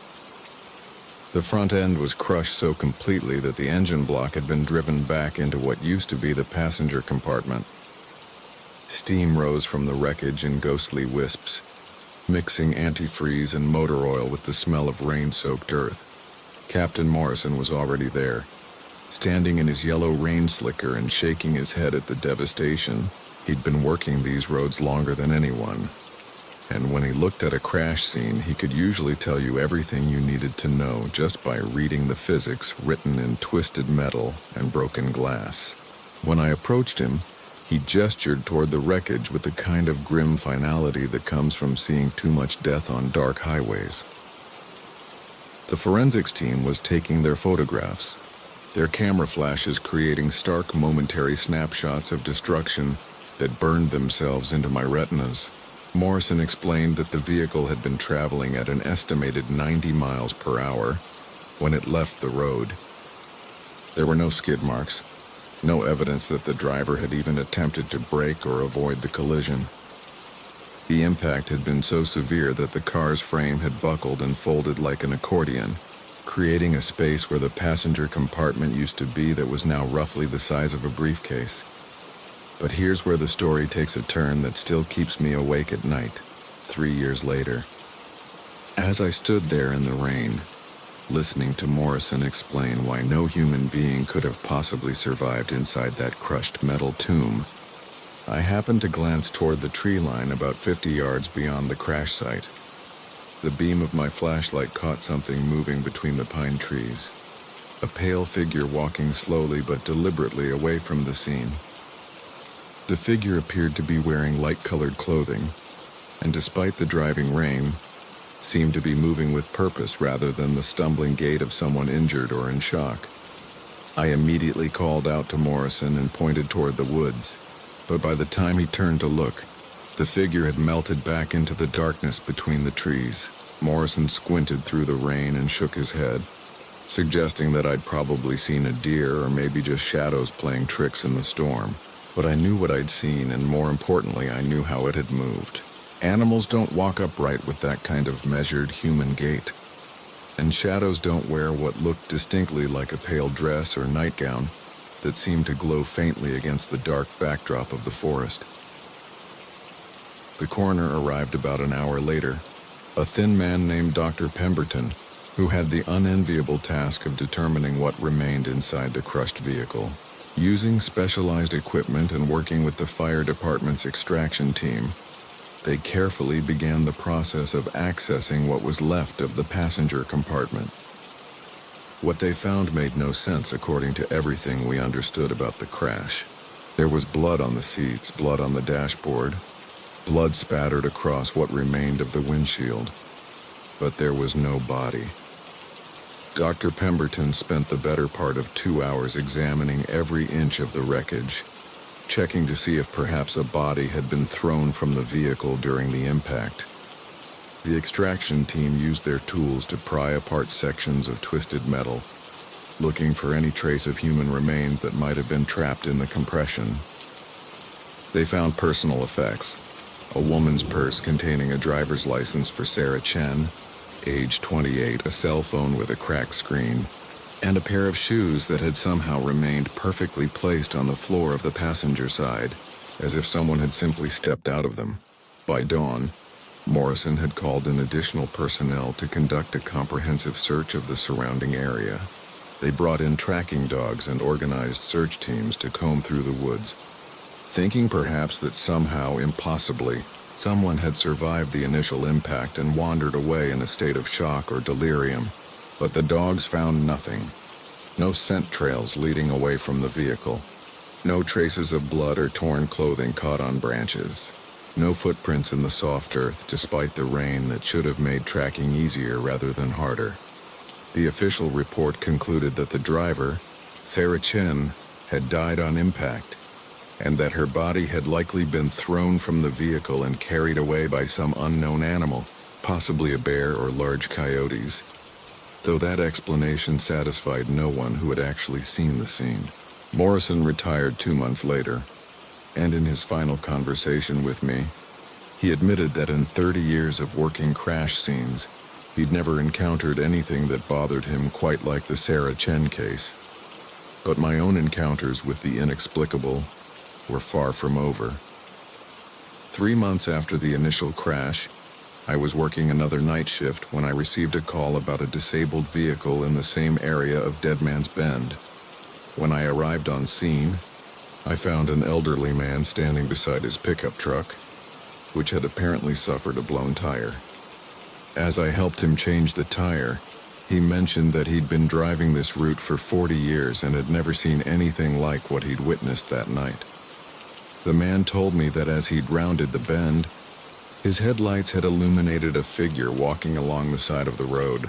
A young woman in a pale dress, he said, walking barefoot in the rain without any apparent concern for the danger of being so close to traffic on such a dark night. When he'd slowed down to offer assistance, thinking she might be in trouble, the woman had turned toward his headlights and looked directly at him through his windshield. Her face, he said, had been perfectly visible for just a moment before she'd simply stepped sideways into the forest and disappeared. Over the following months, similar reports began to surface. Other drivers claimed to have seen a young woman walking along that stretch of highway, always in the early morning hours, always wearing pale clothing that seemed to stand out against the darkness. Some described her as appearing confused or lost, while others said she moved with clear purpose as if she knew exactly where she was going. But every person who reported seeing her mentioned the same unsettling detail. When she looked at them, they felt an overwhelming sense of sadness and loss that lingered long after she'd vanished from sight. The State Highway Department eventually installed additional lighting and warning signs along Dead Man's Bend, citing safety concerns about the number of accidents in that area, but the improvements seemed to make no difference in the frequency of sightings. If anything, the better lighting made the encounters more distinct and detailed, allowing witnesses to provide clearer descriptions of a young woman who matched perfectly the photograph on Sarah Chen's driver's license. I transferred to a different district last year, but I still sometimes work overtime shifts that take me through that area. And on those nights when the rain is falling and the darkness seems deeper than usual, I find myself slowing down as I approach Dead Man's Bend, my eyes scanning the tree line and the shoulders of the road, because I know that somewhere out there in the forest, Sarah Chen is still walking, still trying to find her way home from a crash that no one should have survived, still searching for something that the rest of us left behind in that tangle of twisted metal and broken dreams. The police may have closed the case, but some questions refused to stay buried. and some spirits refuse to rest until those questions are finally answered. Next story. My childhood home was haunted, and the ghost still calls my phone. The first time my phone rang with my childhood home's number, I thought it was a prank. I'd been living in Chicago for 15 years, working late nights at an advertising firm, when the familiar digits appeared on my screen at exactly 3:17 a.m. The house had been demolished 6 months earlier to make way for a shopping center. So seeing those 10 numbers glowing in the darkness of my apartment felt like glimpsing a message from another dimension. I let it go to voicemail, my heart hammering against my ribs as I stared at the device in my trembling hands. The voicemail was 3 minutes of static, punctuated by what sounded like footsteps on hardwood floors. The same creaking boards I remembered from my bedroom upstairs. The ones that would groan under my father's weight when he'd check on me during thunderstorms. But beneath the familiar sounds was something else, something that made my skin crawl with recognition. It was the soft, rhythmic tapping I used to hear in the walls late at night when I was 8 years old. The sound that my parents insisted was just old plumbing settling in the Victorian framework. I moved to that house on Maple Street when I was 7. After my parents divorced and my mother needed somewhere affordable to start over, the realtor had been unusually eager to close the deal, practically throwing the keys at my mother while avoiding eye contact and hurrying away from the wraparound porch as if something might follow her to her car. My mother, desperate and distracted by her own grief, didn't notice the way the previous owner's belongings had been abandoned in the basement, or how none of the neighbors would make eye contact when we introduced ourselves. The first few months were relatively normal, if you could call a heartbroken 7-year-old and his emotionally distant mother normal. I explored every corner of that sprawling house, from the servants' quarters on the 3rd floor to the root cellar that smelled perpetually of earth and something sour I could never identify. It wasn't until winter settled over our small Michigan town that the house began to reveal its true nature, starting with small disturbances that I initially attributed to my own imagination and grief. My bedroom was on the 2nd floor, overlooking the backyard where a massive oak tree stretched its bare branches toward my window like arthritic fingers. I would lie awake listening to the house breathe around me, creaking and sighing as old houses do. But gradually I became aware of patterns in the sounds. The footsteps that walked the hallway outside my door every night at 11:43 p.m., always stopping just outside my room for exactly 30 seconds before continuing toward the stairs. The soft crying that seemed to emanate from within the walls themselves, so faint I wondered if it was the wind, until I realized it continued even on perfectly still nights. My mother worked double shifts at the hospital and often came home exhausted, collapsing into bed without energy for my stories about strange sounds and cold spots that appeared randomly throughout the house. When I tried to tell her about the woman I sometimes saw standing in the kitchen at dawn, translucent and gray in the morning light, she gently suggested I was processing the divorce and that my imagination was working overtime. I learned to keep my experiences to myself, developing a complex system of night lights and protective rituals that helped me feel safer in a house that seemed increasingly aware of my presence. The phone calls from the house began 3 weeks after I moved to Chicago for college, back when landlines were still common and cell phones were luxury items. My mother had kept the house until I graduated, finally selling it to a young family who lasted exactly 4 months before abandoning it altogether. The husband had been found one morning standing in the backyard, staring up at my old bedroom window and speaking quietly to someone no one else could see. After that, the house sat empty for years, changing hands repeatedly as each new owner discovered they couldn't tolerate whatever presence had made itself at home within those walls. But even after it was finally demolished, even after I watched the wrecking ball reduce my childhood nightmares to rubble and dust, the calls continued, always at 3:17 a.m., always lasting exactly 3 minutes, always filled with the sounds of a house that no longer existed. I changed my number twice, but somehow the calls found me anyway, as if the connection transcended physical phone lines and tapped directly into some cosmic network that linked me permanently to that address on Maple Street. Over the years, the quality of the calls began to change. What started as simple static and footsteps evolved into something more complex, more intentional. I began to hear voices, faint at first, but gradually becoming clearer. There was a woman's voice, soft and melodic, humming lullabies I remembered from early childhood. Sometimes I could make out words, fragments of conversation that seemed to be addressed directly to me. "David," the voice would whisper, using the nickname only my grandmother had called me. "David, why did you leave me here alone?" I started recording the calls, filling digital files with hours of these midnight communications from a demolished house. During daylight hours, I would analyze them obsessively, adjusting audio levels and filtering out background noise, searching for clues about the identity of my persistent caller. What I discovered in those recordings still gives me chills during quiet moments. Beneath the woman's voice and the familiar house sounds, there were other voices, dozens of them, all whispering my name in a chorus that seemed to stretch back through decades of time. The local historical society helped me research the house's previous owners, and what I learned explained much about my childhood experiences. The house had been built in 1897 by a wealthy merchant named Thomas Whitmore, who lost his wife and 3 children to influenza during the winter of 1901. According to newspaper accounts, Thomas became a recluse after his family's death, rarely leaving the house and spending his nights walking the halls calling out their names. Neighbors reported seeing lights moving through the house at all hours, and strange sounds that seemed to echo from every room simultaneously.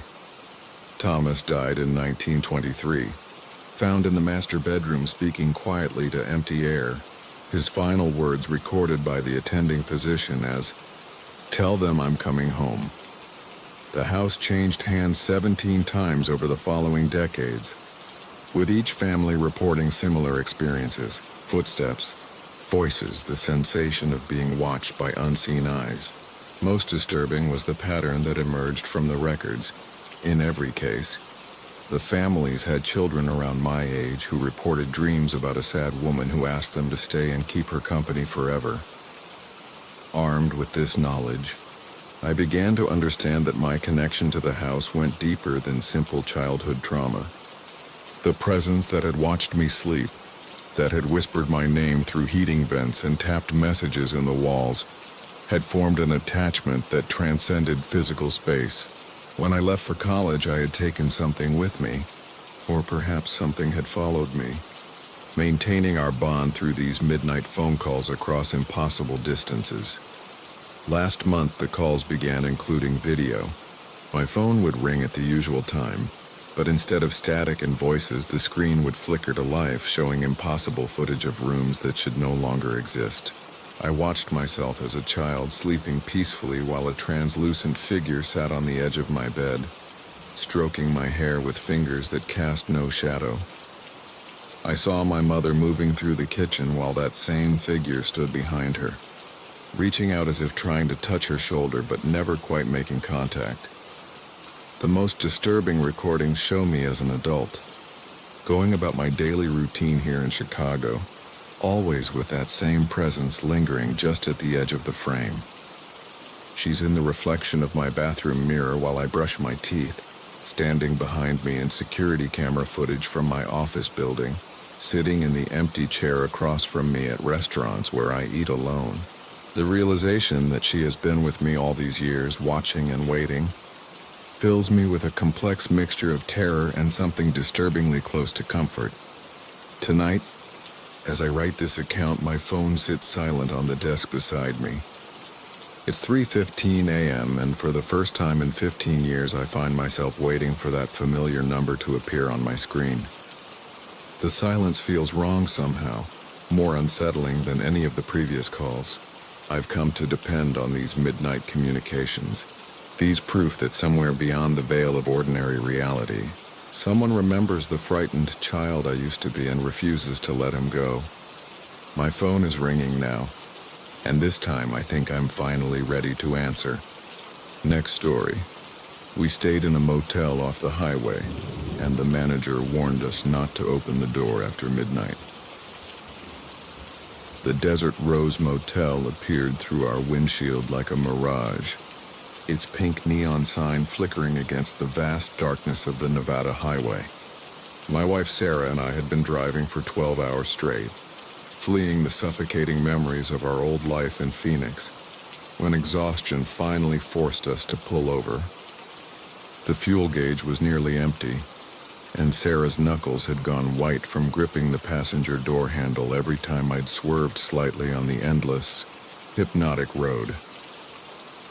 We'd planned to drive straight through to San Francisco, but the desert had other ideas. Mile after mile of nothing but scrub brush and distant mountains had worn us down.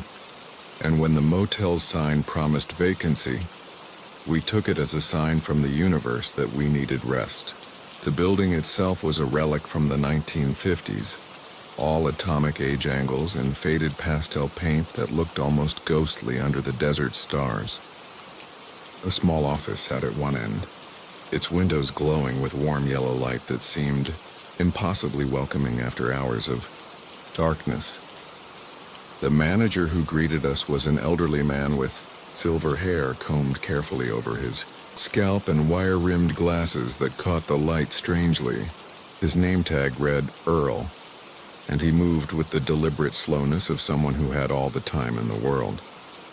Behind him, old photographs covered the walls, showing the motel in its heyday when families with station wagons would stop here on their way to California dreams. Earl's smile was genuine enough, but there was something in his eyes that made me pause. A kind of weariness that went deeper than simple old age. "You folks picked a good night to stop," Earl said as he slid the registration book across the counter. His voice carried the hint of an accent I couldn't quite place, maybe Texas or Oklahoma.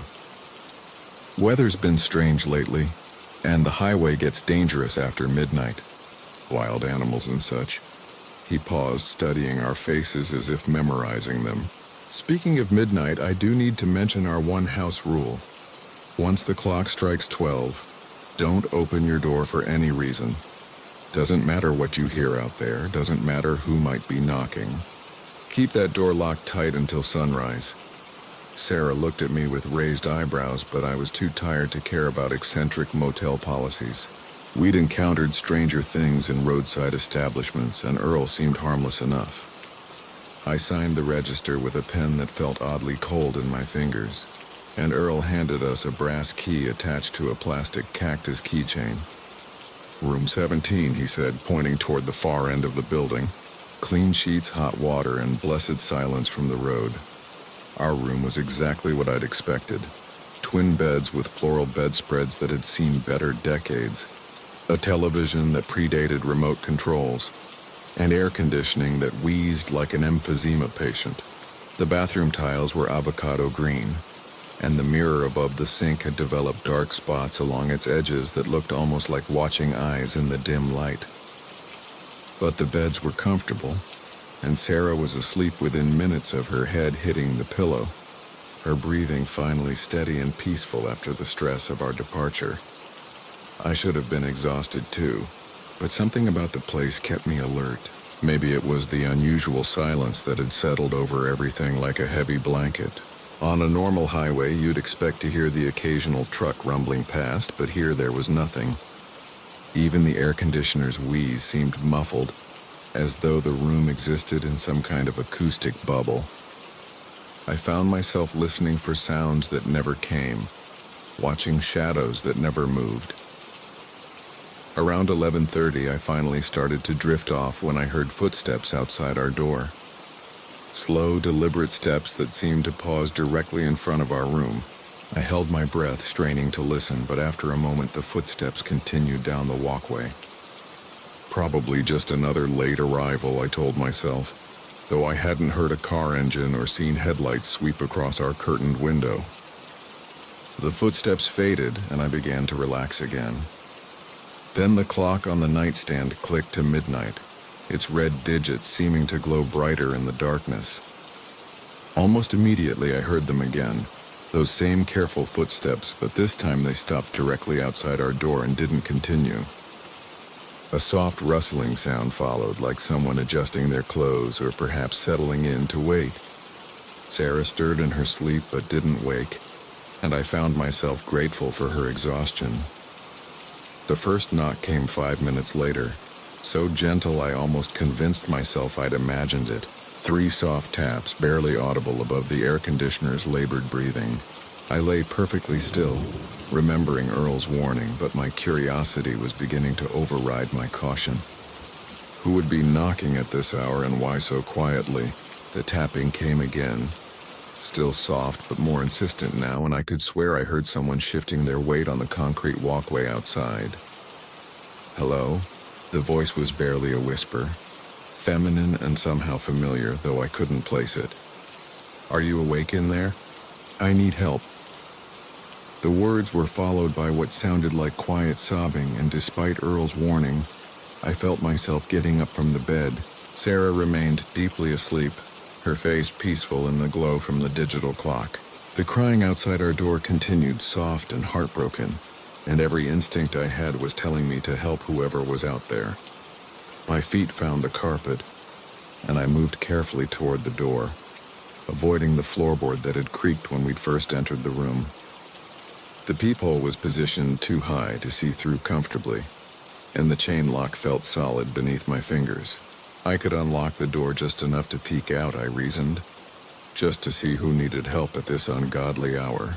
The crying had stopped, but I could hear breathing on the other side of the door, quick and shallow, as though someone was trying not to make noise. Please. The voice came again, and this time I was certain I recognized it, though the recognition filled me with a cold dread I couldn't explain. I know you're in there. I can see the light under the door. That couldn't be right. We'd turned off all the lights in the room, and the only illumination came from the clock. But when I looked down, there was indeed a thin line of light seeping under the door, though it seemed wrong somehow, too blue and too bright to be coming from the walkway fixtures I'd noticed earlier. My hand was on the chain lock when I heard something that made my blood freeze. The sound of keys jingling, metal against metal, coming from right outside our door. Not keys being dropped or fumbled with, but the deliberate sound of someone sorting through them, looking for the right one. The motel manager had given us the only key to our room, hadn't he? But Earl was an old man who moved slowly, and these footsteps had been quick and purposeful. The jingling stopped, and I heard the unmistakable sound of a key sliding into the lock below the doorknob. The metal scraped against metal, and the lock mechanism turned with a soft click. My heart hammered against my ribs as I realized that only the chain lock and deadbolt now stood between us and whoever was outside. The doorknob began to turn slowly and silently, and I could see it moving in the dim light from the clock. Please don't be afraid, the voice whispered. And now I was absolutely certain I knew who was speaking, even though it was impossible. I just want to come in and rest. I've been walking for such a long time. The door pushed gently against the chain, testing its strength, and I could see fingers appearing in the gap. Pale and thin and somehow wrong in the blue light that shouldn't exist. I backed away from the door, my rational mind finally catching up with my terror. This wasn't right. None of it was right. The voice, the light, the way those fingers moved like they weren't quite attached to a hand.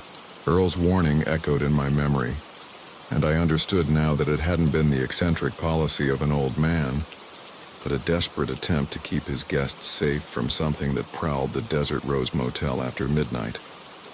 The pushing against the chain grew more insistent, and I could hear wood creaking as the doorframe began to strain. Whatever was outside didn't seem particularly strong, but it was persistent, testing the lock steadily and methodically. I moved back to the bed and gently shook Sarah awake, pressing my finger to her lips when she started to speak. Her eyes went wide when she saw my face, and she nodded silently when I pointed toward the door.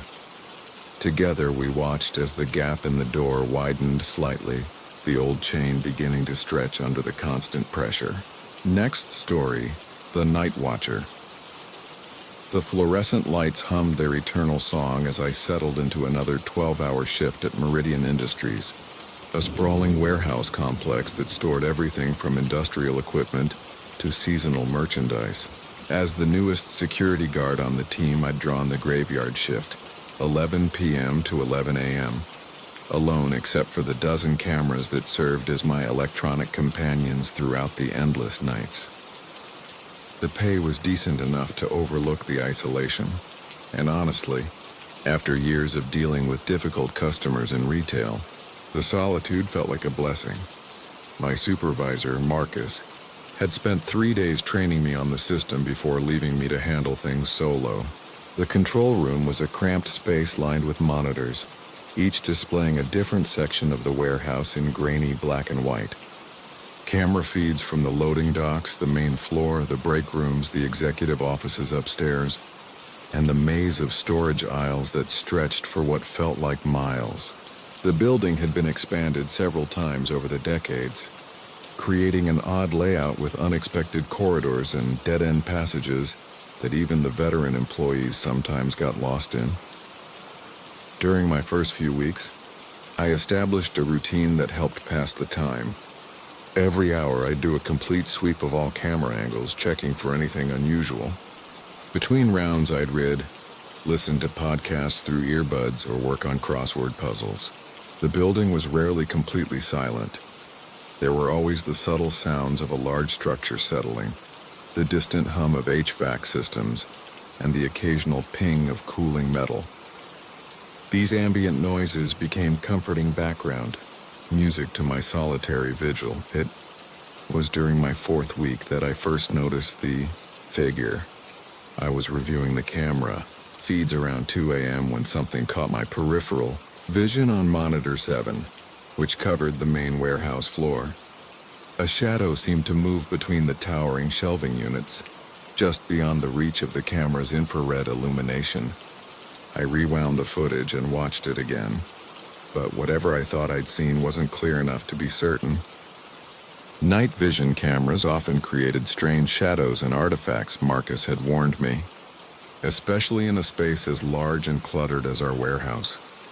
Over the following nights, I found myself paying extra attention to that particular camera feed. The shadow appeared sporadically, always at the edge of visibility, always just ambiguous enough that I couldn't be sure it wasn't simply a trick of light and darkness. I began taking notes, documenting each sighting with timestamps and descriptions. The pattern seemed random at first. Sometimes the shadow would appear multiple times in one night. Other times it would be absent for days. By the end of my 2nd month, I'd convinced myself that the movement was probably caused by something mundane, perhaps a loose tarp or piece of equipment that moved when the ventilation system cycled on. The rational explanation satisfied me until the night I saw it on a different camera entirely. Monitor 12 covered the employee break room on the 2nd floor, a small space with a handful of tables, a refrigerator, and a coffee machine that had seen better days. The room should have been empty, but at 11:47 p.m. I watched a dark silhouette move across the frame and disappear beyond the camera's range. This time the figure was more distinct, clearly human in shape and movement, though the low light made it impossible to discern any details. My heart rate increased as I quickly cycled through the adjacent camera feeds, trying to track where the figure might have gone. The hallways outside the break room were empty. The stairwells showed no movement. It was as if whoever I'd seen had simply vanished into the walls themselves. I spent the remainder of that shift reviewing footage from all cameras, going back several hours to see if I could spot when or how someone might have entered the building. Every entrance was monitored. Every door was secured with electronic locks that would have triggered alerts if opened. The employee parking lot had been empty when I arrived for my shift, and the loading docks were sealed and alarmed. There was no logical explanation for how anyone could be inside the building. The next morning, I mentioned what I'd seen to Marcus when he arrived to relieve me. He listened patiently, occasionally nodding, and when I finished speaking, he was quiet for a long moment before responding. He told me that the previous security guard, a man named David who'd worked the night shift for almost 8 years, had reported similar sightings during his final months on the job. David had become increasingly agitated about what he called the night visitor, insisting that someone was somehow getting into the building despite all the security measures. Marcus explained that management had reviewed David's reported incidents thoroughly, even bringing in an outside security consultant to audit their systems. No evidence of any actual intrusion was ever found. The consultant suggested that the sightings were likely a combination of camera artifacts, shadows from vehicles passing on the distant highway, and the psychological effects of working alone in a large, dimly lit space for extended periods. David had eventually requested a transfer to day shift, and when none was available, he'd quit altogether. Learning about David's experiences should have been reassuring. It meant I wasn't losing my mind, and there was a precedent for these mysterious sightings. Instead, it filled me with a deep unease. If David, with his years of experience, had been so disturbed by what he was seeing that he'd left his job, what did that suggest about the nature of whatever was happening here? Despite my growing apprehension, I needed the job. The insurance benefits were excellent, and the pay was better than anything else I was qualified for. I decided to approach the situation more methodically, treating it like a puzzle to be solved rather than a source of fear. I began keeping detailed logs, noting not just when I saw the figure, but also environmental factors like temperature, weather conditions, and the operational status of various building systems. Patterns began to emerge from my data. The sightings occurred most frequently during the early morning hours, between 2 and 4 a.m. They were more common on nights when the building's heating system was running, which made me wonder if temperature changes were causing structural movements that created misleading shadows. The figure seemed to appear more often in areas of the warehouse where older merchandise was stored, sections that were rarely accessed during normal business hours. Armed with these observations, I felt more confident that I was dealing with a phenomenon that had a rational explanation, even if I hadn't identified it yet. This confidence lasted until the night I saw the figure on the camera that monitored my own security office. I had been engrossed in a particularly challenging Sudoku puzzle when movement on one of the peripheral monitors caught my attention. Camera 3 showed the hallway directly outside the security office, a narrow corridor that led to the building's main entrance. Standing in that hallway, motionless and facing the camera, was a human silhouette. The figure appeared to be of average height and build, but the camera's night vision rendered it as nothing more than a dark outline against the slightly lighter background of the hallway walls. It stood perfectly still for perhaps 30 seconds before turning and walking away from the camera, disappearing around a corner that led deeper into the building. My hands trembled slightly as I cycled through the other camera feeds, searching desperately for another glimpse of the intruder. The main entrance camera showed that the front doors remained securely closed and locked. The employee entrance and loading dock cameras revealed no signs of forced entry or unusual activity. Whoever I had seen was somehow inside the building, moving through corridors that should have been empty and secure. The most disturbing aspect of the sighting wasn't just that someone was in the building. It was that they had been standing directly outside the room where I sat alone, separated from the hallway by nothing more than a single locked door, and my faith in the security systems that were supposed to protect me. I remained in the security office for the rest of that shift, checking and double-checking that the door was locked, jumping at every small sound the building made as it settled around me. When Marcus arrived the next morning, I was exhausted and shaken. I showed him the footage from camera 3, rewinding and replaying the segment where the figure appeared. Marcus studied the monitor intently, his expression growing more serious as he watched. When the brief clip ended, he asked me to show him the corresponding footage from the other cameras, particularly those covering the entrances and the corridors adjacent to where the figure had been seen. Together, we spent an hour reviewing the recordings, but found no trace of how the person had entered or left the area. What Marcus told me next changed everything I thought I understood about the situation. The camera that had captured the clearest image of the figure, Camera 3, monitoring the hallway outside the security office, had been installed in that exact location because David, the previous night guard, had repeatedly reported seeing someone standing in that same spot. David had been so insistent about these sightings that management had added the additional camera to either confirm his reports or put his concerns to rest. The implications of this revelation were deeply unsettling. Not only was I seeing the same mysterious figure that had driven my predecessor to quit.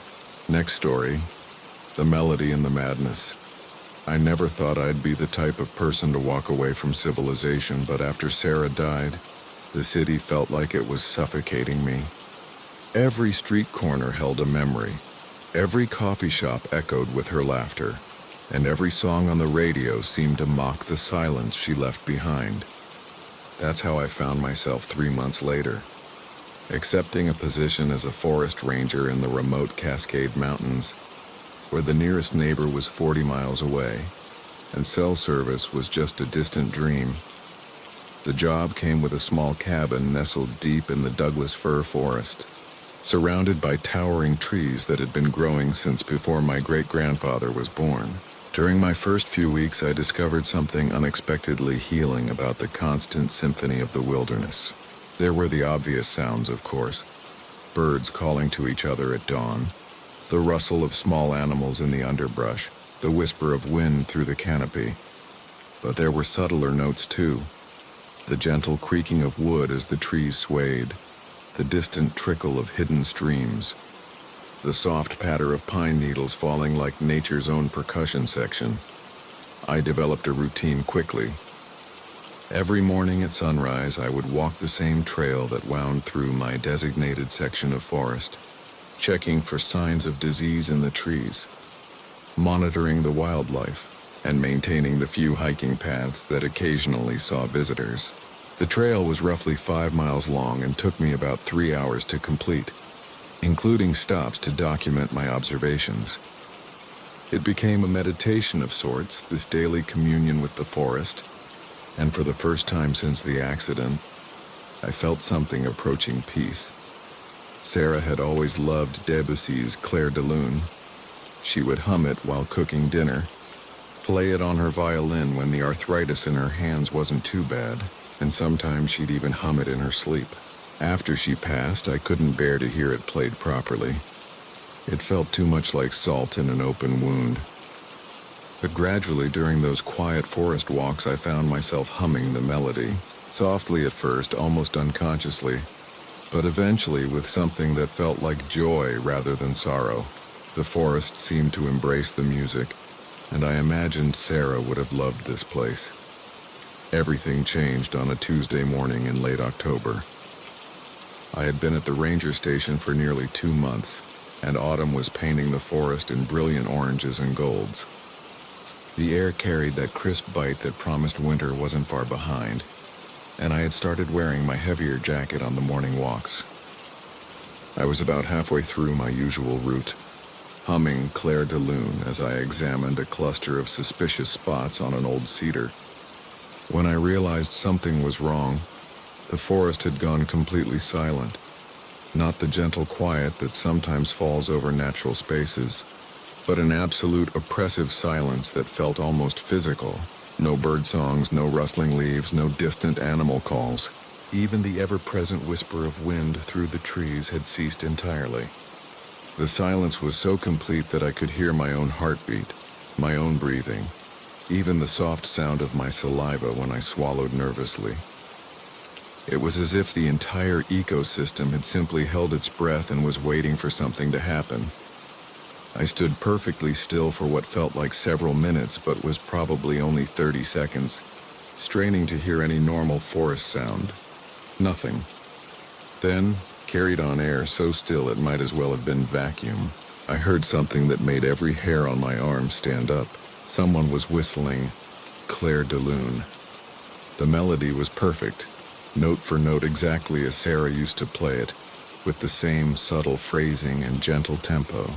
But there was something indefinably wrong with the sound itself. It was too pure, too controlled, lacking the slight imperfections that come with human breath and human lips. The whistling seemed to come from everywhere and nowhere at once, drifting through the silent trees like smoke. My first rational thought was that another hiker had wandered into the area, someone who happened to know the same classical piece that had meant so much to Sarah and me. But the rational part of my mind was fighting against every instinct I possessed, all of which were screaming that I needed to get away from this place immediately. The melody continued, hauntingly beautiful and perfectly executed, while the forest remained locked in its unnatural silence.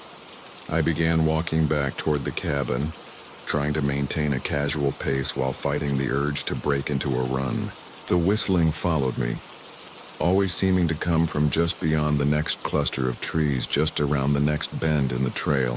When I walked faster, the tempo of the music increased to match my pace.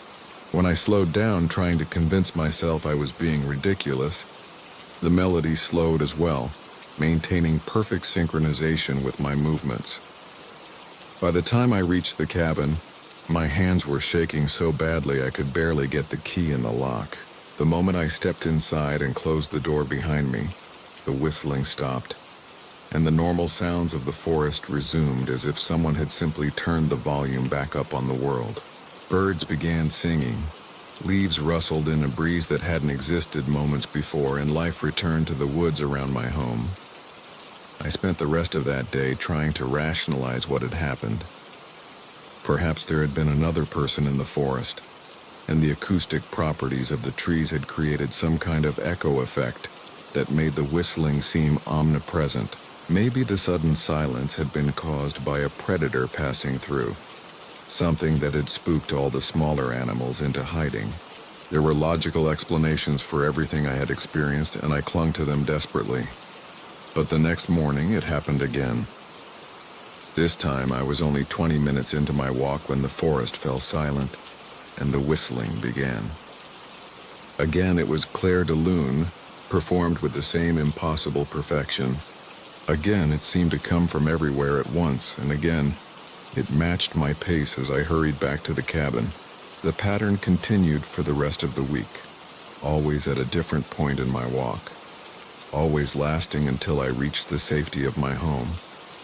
I began to dread the morning walks that had once been my source of peace. But my job required them, and I couldn't bring myself to call in sick or request a transfer based on what sounded like the ravings of a man who had spent too much time alone in the woods. Instead, I started carrying a small digital recorder, hoping to capture evidence of what was happening. Every time the whistling began, I would pull out the device and hit record.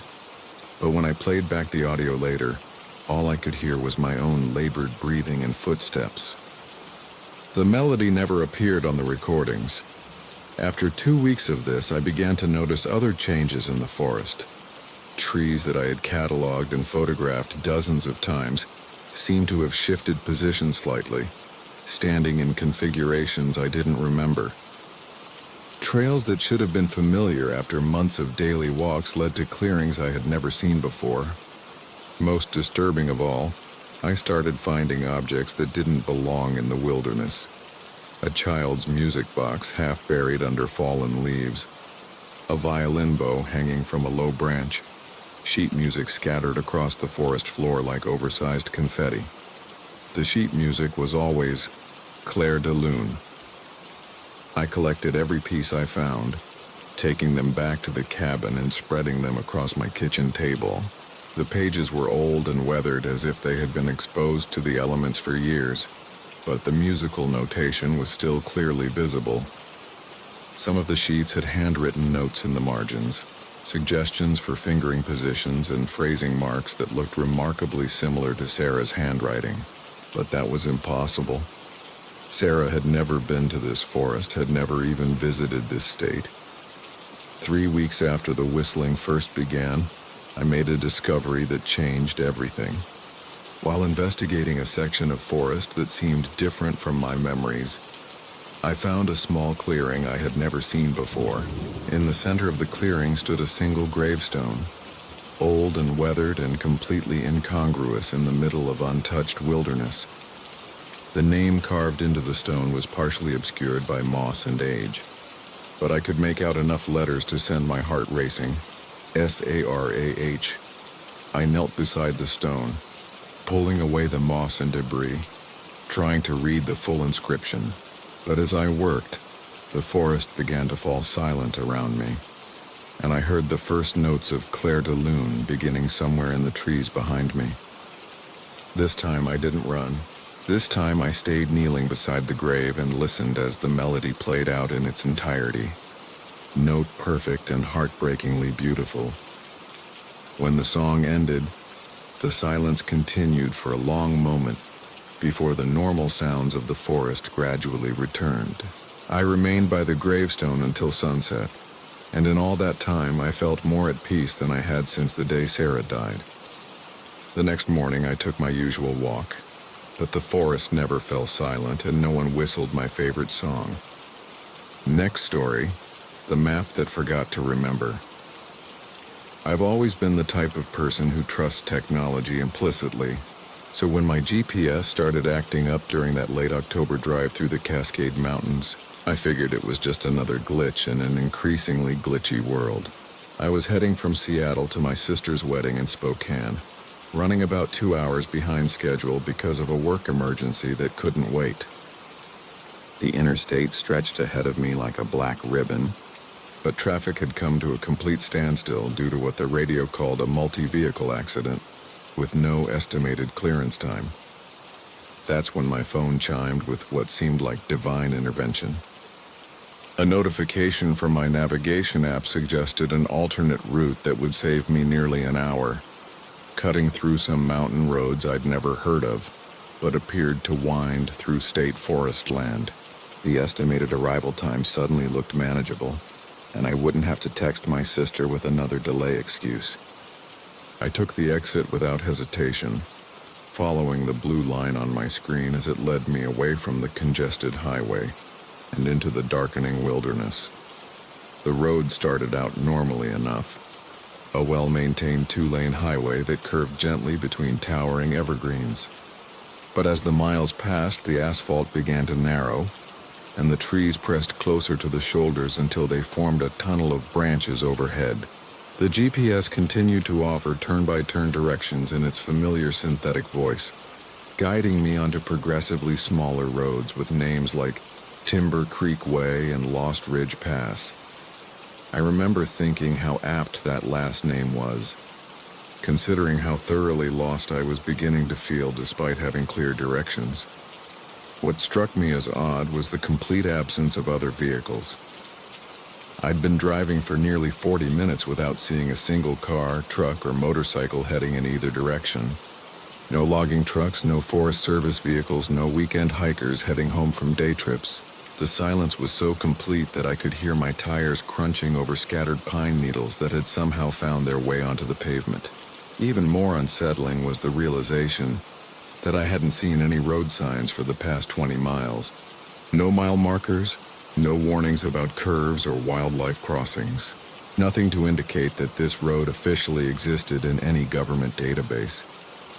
The GPS screen showed my blue dot moving steadily along the prescribed route, but when I tried to zoom out to get a better sense of where I was, the map became strangely pixelated as if the satellite imagery hadn't fully loaded. The road I was supposedly traveling on appeared as a thin gray line, but the surrounding terrain was just a blur of green pixels that refused to resolve into recognizable landmarks. I tried switching to satellite view, but the screen just showed static, which seemed impossible given that I still had full signal strength according to the bars at the top of my phone. As the sun began to set behind the mountains, casting long shadows across the road, I started to notice other peculiarities that made my skin crawl with an inexplicable sense of wrongness. The trees, while clearly evergreens from a distance, seemed to have an odd uniformity to them, as if they were all exactly the same height and planted in perfectly straight rows just beyond the tree line.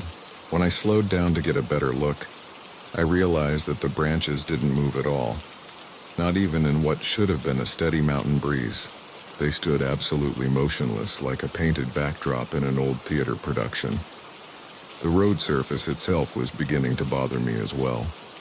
Despite appearing to be well-maintained asphalt, there were no visible lane markings, no yellow center line, no white edge stripes.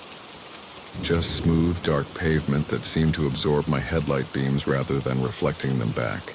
I'd been driving for over an hour now, and according to my GPS, I should have been emerging back onto a major highway within the next few minutes.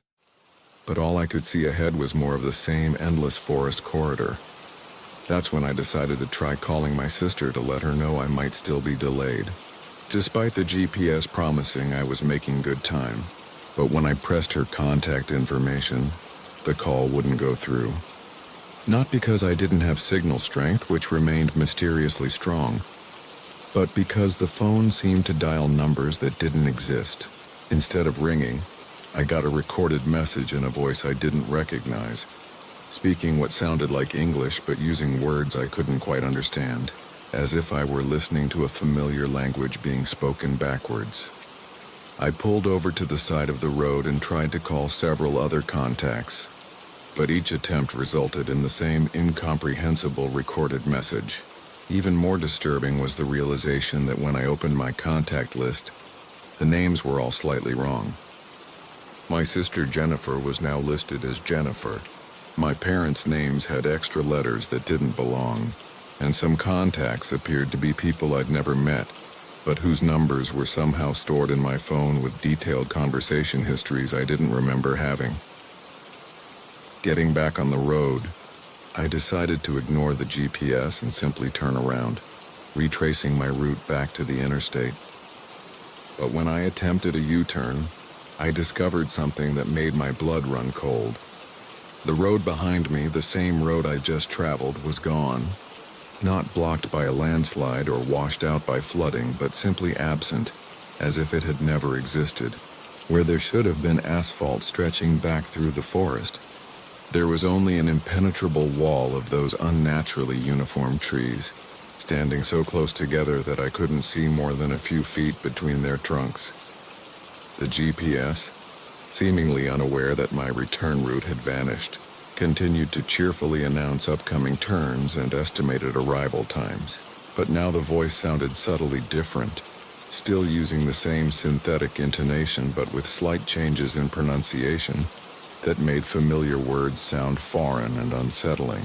The screen showed that I was approximately 10 minutes away from my destination, though I couldn't imagine what destination might exist at the end of this impossible road. As I continued forward, because moving ahead seemed to be the only option available to me, I began to notice structures appearing between the trees. They looked like buildings from a distance, perhaps a small mountain town or a Forest Service installation. But as I got closer, I could see that they weren't quite right. The proportions were off, with windows that seemed too large for the wall spaces they occupied and doors that appeared to be slightly the wrong shape, as if someone had built these structures based on a description of buildings rather than having actually seen any. The GPS announced that I had reached my destination, and the road ended in what could generously be called a town square, though it was perfectly circular rather than square, and paved with the same unmarked asphalt as the road. Buildings surrounded the circle, each one appearing to be a different type of establishment: a general store, a gas station, a small restaurant, but all with the same architectural wrongness I'd noticed from a distance.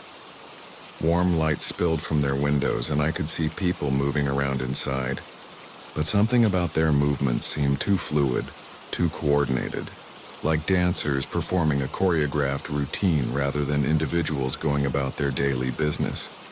I sat in my car for several minutes, engine running, trying to decide what to do. The logical part of my brain insisted that this had to be some kind of elaborate prank or perhaps a movie set I'd accidentally wandered onto.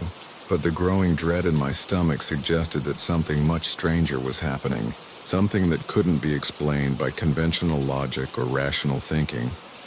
Eventually, I worked up the courage to get out of the car and approach what appeared to be the general store. The people inside noticed me immediately and waved enthusiastically, their smiles perhaps a little too wide, their gestures a little too synchronized. As I got closer to the window, I could see that they were dressed in clothing that seemed normal from a distance but revealed odd details upon closer inspection.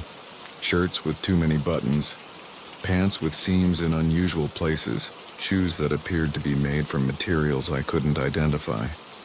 The strangest part was that despite the welcoming gestures and apparent friendliness of the people inside, I couldn't hear anything they were saying. No voices carried through the windows, no sounds of conversation or commerce. Just complete and utter silence broken only by the sound of my own footsteps on the unusual pavement. It was as if I were watching a silent movie, with all the actors going through the motions of normal human interaction, without any of the accompanying audio. I stood there for what felt like hours, but was probably only minutes, trying to work up the courage to enter one of the buildings and ask for directions back to the real world. But something deep in my primitive brain kept screaming warnings, insisting that crossing the threshold into one of these impossible structures would be a mistake I could never undo. Instead, I backed slowly toward my car, keeping my eyes on the welcoming figures in the windows, who continued to wave and smile and mouth words I couldn't hear. As I reached my vehicle, I noticed that my GPS was offering a new route, a way out of this circular town that would supposedly lead me back to the interstate. The blue line on the screen showed a road heading out the opposite side of the circle, though when I looked with my eyes, I couldn't see any road there at all. Next story. The friend behind the wallpaper.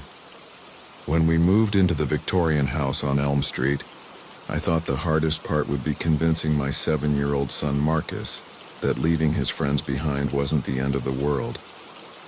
The house had been on the market for 2 years, priced well below comparable properties in the neighborhood, and I understood why the moment we stepped inside. There was something unsettling about the way shadows seemed to pool in corners even during the brightest afternoon, how the floorboards creaked in rooms where no one was walking, and the persistent smell of something floral and cloying that no amount of cleaning could eliminate.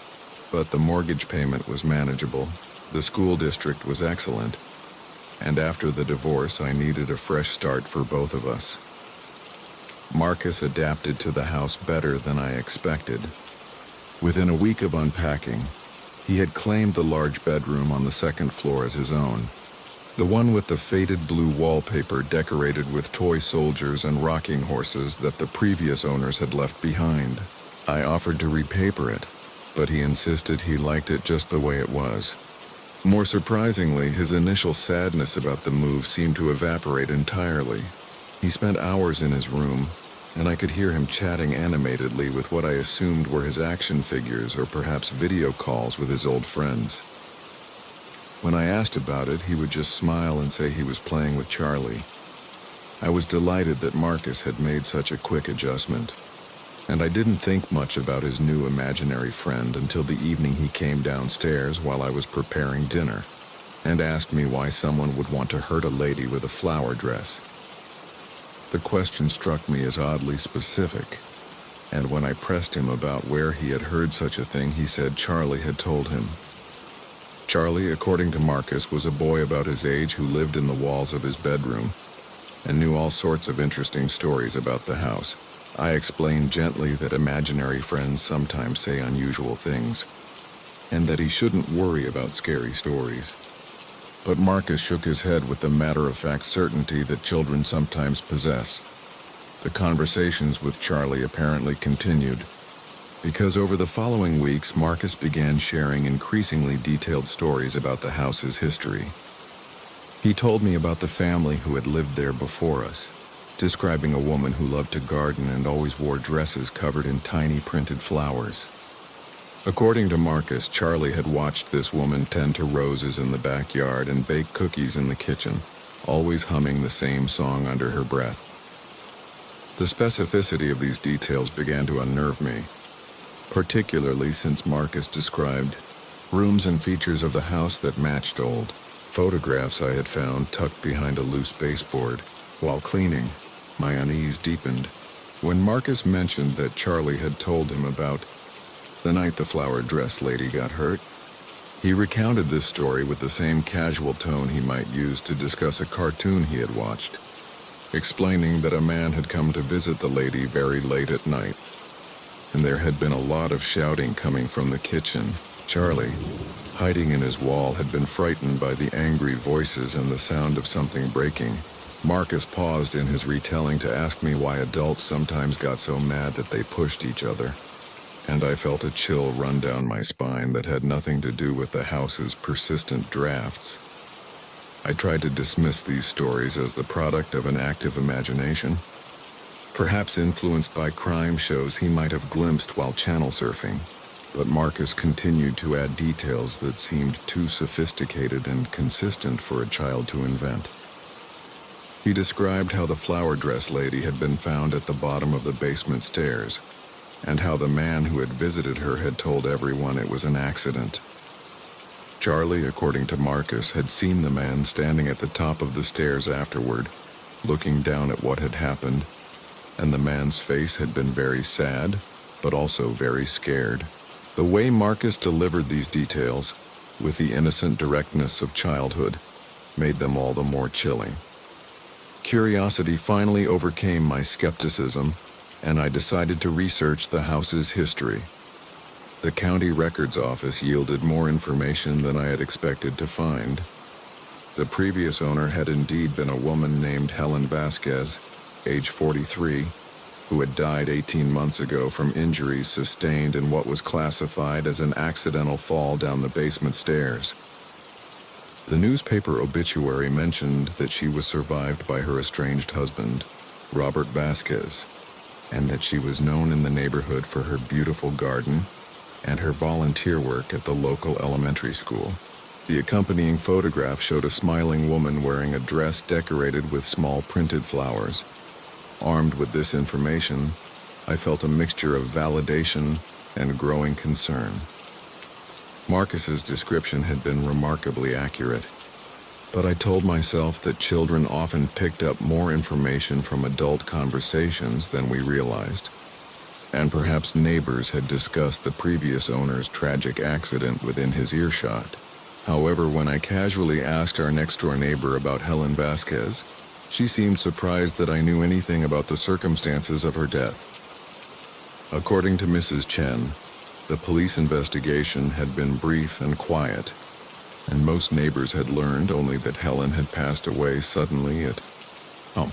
The situation took a more disturbing turn when Marcus informed me that Charlie was upset because no one believed his story about what really happened to the flower dress lady. According to Marcus, Charlie had tried to tell people the truth, but no one could hear him because he was stuck in the walls. Charlie apparently felt very strongly that the man who visited Helen that night had been lying when he said her fall was an accident, and he wanted someone to know that he had seen the man push the lady when she tried to walk away from their argument. Marcus related this information while coloring at the kitchen table, his small hand moving steadily across the paper as he spoke, seemingly unaware of the implications of what he was saying. I found myself in the uncomfortable position of not knowing how to respond to my son's revelations. Part of me wanted to dismiss the entire situation as an elaborate fantasy, but the accuracy of the details he had provided made that explanation increasingly difficult to accept. I began paying closer attention to Marcus's conversations with Charlie, and I noticed that he often seemed to be responding to information rather than initiating the discussion. He would nod thoughtfully at apparently empty air, ask clarifying questions, and sometimes look surprised or concerned by whatever answers he was receiving. The breaking point came on a Thursday evening when Marcus appeared in the living room while I was reading, his face unusually serious. He explained that Charlie was very worried because the man who had hurt the flower dress lady was planning to come back to the house. According to Charlie, this man had hidden something important in the basement after the lady died, and he needed to retrieve it before anyone else found it. Charlie had seen the man through the basement window that very afternoon, looking at the house and walking around the backyard as if he were planning something. Marcus asked me if we should call the police because Charlie thought the man might try to hurt us too, if he found out that someone knew his secret. I felt my blood turn cold as I processed this information. If there was even a possibility that Marcus was somehow receiving accurate information through his imaginary friend, then we could be in genuine danger. I double-checked all the locks on the doors and windows, and I called the police department's non-emergency line to report that I was concerned about someone suspicious in the neighborhood. The dispatcher was polite but clearly skeptical, and I realized how impossible it would be to explain the true source of my concern without sounding delusional. That night, I lay awake listening to the house settle around us, every creak and whisper of wind through the eaves taking on sinister significance. Around 3 a.m, I heard something that made my heart race, the distinct sound of footsteps on gravel, moving slowly around the perimeter of the house. I crept to the window and peered through the curtains, but the backyard was too dark to make out anything clearly. The footsteps continued for several minutes before fading away, and I spent the remainder of the night sitting in a chair with my cell phone in my hand, ready to call for help. The next morning, I found fresh footprints in the soft earth beneath the basement window, along with what appeared to be tool marks around the window frame, as if someone had been testing whether it might be pried open. When I showed these discoveries to Marcus, he nodded grimly and said that Charlie had been right to be worried. According to Charlie, the man had been planning to break in through the basement window to retrieve whatever he had hidden there, but something had frightened him away before he could complete his plan. Charlie thought the man would probably try again soon, because he was getting desperate. I made the decision to take Marcus and stay in a hotel while I figured out how to handle the situation. As we packed our overnight bags, Marcus asked if Charlie could come with us, and when I gently explained that Charlie would probably need to stay with the house, Marcus looked genuinely distressed. He spent several minutes apparently having an intense conversation with his invisible friend, nodding and asking questions I couldn't hear. Next story, the voice that shouldn't be. I never believed in the supernatural until last Tuesday night when I heard my mother call my name from the kitchen downstairs. The problem is my mother has been dead for exactly 10 years, 3 months, and 16 days. I know because I've been counting every single one of them, waiting for the guilt to fade, waiting for the sound of her voice to stop echoing in my memory. What I wasn't prepared for was hearing that voice again, clear as daylight, cutting through the fog of sleep like a blade through silk. The house I live in now used to be hers. After the funeral, after the lawyers finished dividing up her modest estate, I found myself inheriting the small colonial where I'd spent my childhood. My siblings didn't want it, said it held too many memories, too much sadness. They took the jewelry, the furniture, the photographs, and left me with the house and all its shadows. I told myself I kept it for practical reasons, that the mortgage was nearly paid off and the neighborhood was quiet. But deep down, I think I stayed because leaving felt like abandoning her all over again. The first few years were difficult. Every creak of the floorboards sounded like her footsteps. Every settling groan of the old wood frame reminded me of the way she used to hum while doing dishes, or how she'd call out, "Dinner's ready," from the bottom of the stairs. I learned to live with these phantom sounds, these echoes of a life that once filled these rooms with warmth and purpose. Eventually, they became comforting rather than painful, like a gentle reminder that love leaves impressions that time cannot entirely erase. But what happened last Tuesday was different. This wasn't memory or imagination playing tricks on my drowsy mind. This was her voice, unmistakably hers, speaking my name with the same inflection she'd used 1,000 times when I was young. "Sarah," she called, the two syllables floating up through the floorboards like smoke, curling around my consciousness just as I was drifting off to sleep. My eyes snapped open, and I found myself staring at the ceiling, heart hammering against my ribs, every nerve ending suddenly electric with awareness. I lay perfectly still for several minutes, listening to the silence that followed. The house had that peculiar quiet that old homes develop late at night, when the daytime sounds of traffic and neighbors fade away, leaving only the subtle symphony of settling wood and shifting foundations. Nothing seemed out of place, yet something fundamental had changed. The air itself felt different, charged with an expectancy I couldn't name. It was as if the house was holding its breath, waiting for me to respond to that impossible summons. Eventually, I convinced myself it had been a dream, that moment between waking and sleeping when the mind plays elaborate tricks on itself. I pulled the covers up to my chin and forced my breathing to slow, counting backwards from 100 the way my therapist had taught me years ago when the grief was fresh and sleep was elusive. But just as I reached 67, I heard it again. "Sarah, honey, come downstairs." The endearment hit me like a physical blow, because she was the only person who had ever called me that, drawing out the word honey with a slight southern accent inherited from her grandmother. This time I couldn't dismiss it as imagination. The voice was too clear, too present, too impossibly real. I found myself sitting up in bed, feet touching the cold hardwood floor before my rational mind could argue with my body's automatic response. For a moment, I was 7 years old again, padding downstairs in my pajamas because Mama had called for me, trusting completely that she would be there waiting with a glass of warm milk or a Band-Aid for some forgotten scrape. The hallway stretched before me, illuminated by the dim nightlight I'd installed near the bathroom. Everything looked exactly as it should, exactly as it had for the past 10 years since I'd made this house my own. Family photos lined the walls, my own life documented in frames that gradually replaced her memories.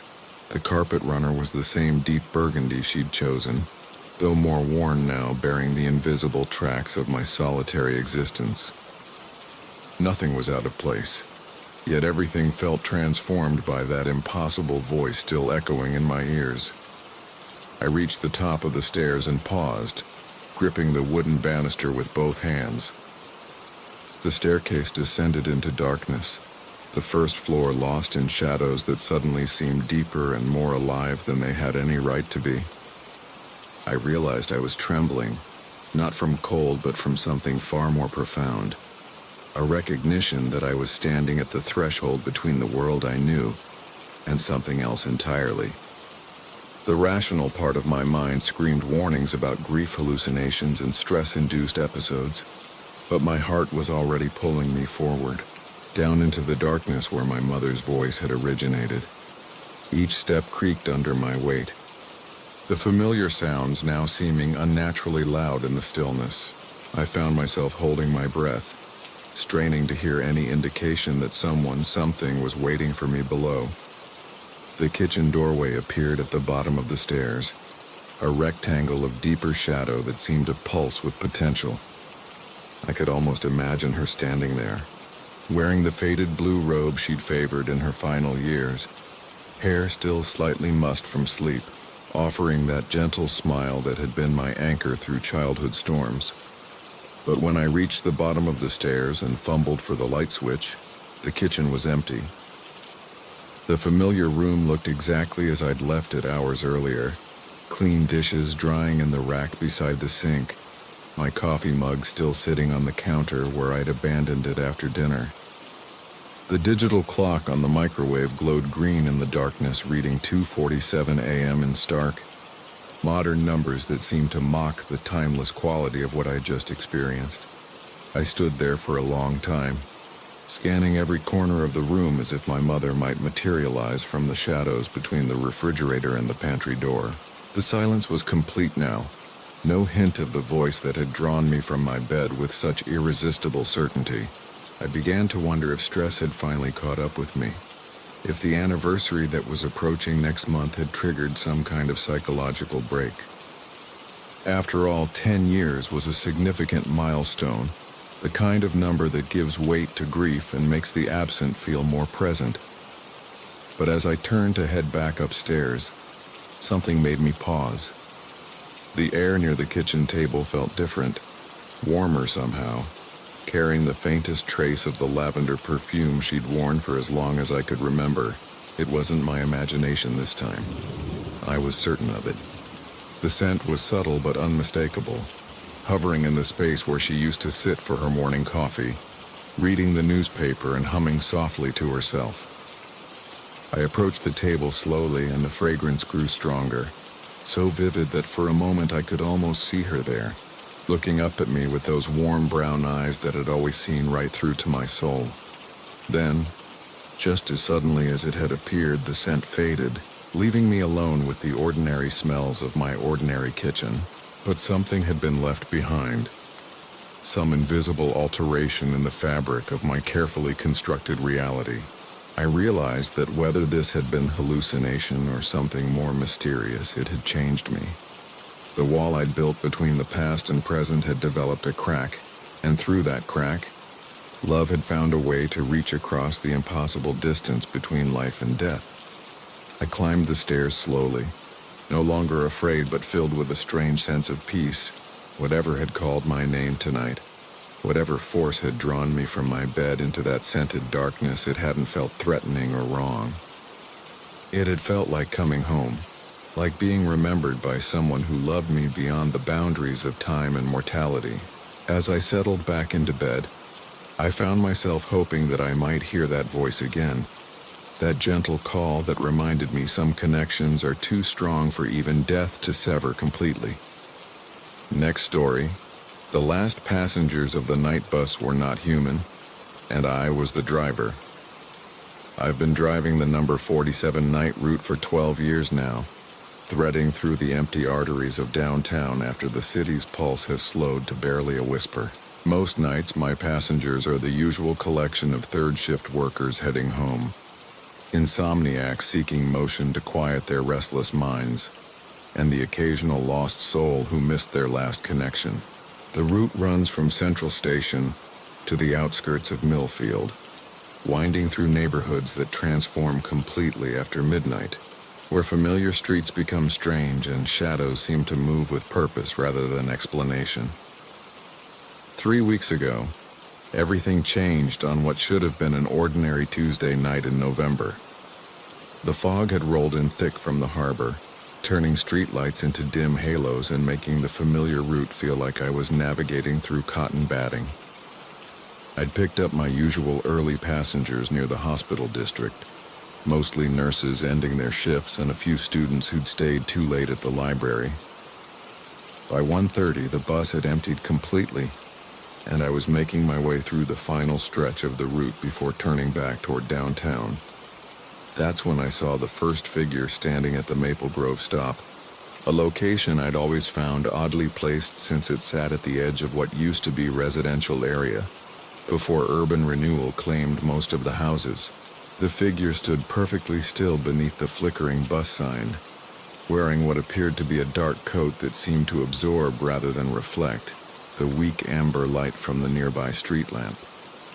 Something about their posture struck me as unusual, too rigid and formal, like a mannequin positioned with care, but without the natural slight movements that even sleeping people make. I pulled up to the curb and opened the doors with the familiar pneumatic hiss. The passenger climbed aboard without the usual shuffle or hurried steps of late-night travelers, moving with a peculiar fluid motion that reminded me uncomfortably of water flowing uphill. They paid their fare with exact change, placing each coin in my palm with deliberate precision, and I noticed their fingers were unusually cold, as if they'd been standing in freezing weather rather than the mild autumn night we were experiencing. The passenger took a seat in the middle section of the bus, settling into the worn fabric with that same unnatural stillness I'd observed at the stop. In the rearview mirror, I could see their profile in the dim interior lighting, sharp and somehow too symmetrical, like a sculpture of a human face rather than an actual person. Their eyes reflected the passing streetlights in a way that seemed wrong, too bright and too focused, tracking movements outside the windows with mechanical precision that reminded me of security cameras rather than casual observation. At the next stop, 3 more passengers appeared as if materializing from the fog itself. I hadn't seen them approaching in my mirrors, hadn't noticed them walking up to the stop, but there they stood in a perfectly straight line, each one maintaining that same rigid posture as the first passenger. They boarded with identical fluid movements, each paying with exact change dispensed from hands that felt like they'd been stored in a refrigerator, and took seats with mathematical spacing throughout the bus. The atmosphere inside the vehicle began to feel heavy and electric, like the air before a severe thunderstorm, making the hair on my arms stand up despite the comfortable temperature. None of my passengers spoke or made any of the small sounds that people unconsciously produce. No shifting in seats, no quiet sighs, no rustle of clothing. The silence was so complete it seemed to have weight, pressing against my eardrums until I found myself holding my breath without realizing it. As we continued along the route, more passengers appeared at stops I knew were typically empty during this part of my shift. Each group stood in those same precise formations, waiting with inhuman patience that suggested they might have been standing there for hours, or perhaps much longer. They boarded with identical movements and settled into seats with that same mathematical precision, creating a pattern throughout the bus that felt deliberately arranged rather than naturally occurring. I began to notice other details that made my skin crawl with growing unease. None of them blinked in the normal rhythm of human beings, instead maintaining that steady, unbroken gaze out the windows as if searching for something specific in the fog-shrouded landscape. Their breathing, if it could be called breathing, was synchronized in a way that created a subtle rhythm throughout the bus, like a mechanical ventilation system rather than the random patterns of individual lungs. When I tried to catch glimpses of them in the rearview mirror during turns and stops, I noticed their heads moved in perfect unison to maintain their observation of the passing scenery, tracking with the smooth precision of machinery rather than the natural, slightly jerky movements of human necks and eyes. The fog outside seemed to be growing thicker as we progressed, transforming familiar landmarks into vague suggestions of their former selves, as if the world itself was being gradually erased around us. The most disturbing realization came when I noticed that my route seemed to be extending beyond its normal boundaries. Streets I didn't recognize were appearing in the fog, signs pointing toward neighborhoods I'd never heard of despite 12 years of driving every corner of this city. The bus's GPS had stopped working somewhere around the 5th stop, displaying only static where the map should have been, and my radio had dissolved into white noise that seemed to pulse in rhythm with my passengers' synchronized breathing. I tried to engage one of them in conversation, asking if they were familiar with the area we were passing through, but received no response beyond a slight turning of heads that felt more like a mechanical adjustment than acknowledgement of my question. Their profile viewed from the side revealed features that seemed almost correct but somehow fundamentally wrong, like a photograph that had been subtly altered in ways that were difficult to identify, but impossible to ignore. The bus continued through streets that grew increasingly unfamiliar, past buildings that seemed to shift and change in my peripheral vision, their architecture suggesting styles and periods that didn't belong in our city, or perhaps any city built by human hands. The fog had become so dense it seemed solid, parting reluctantly before the bus and closing immediately behind us like water, creating the sensation that we were traveling through some kind of tunnel, rather than open streets.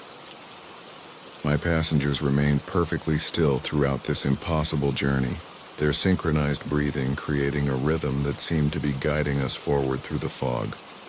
toward a destination I couldn't see, but somehow knew was approaching.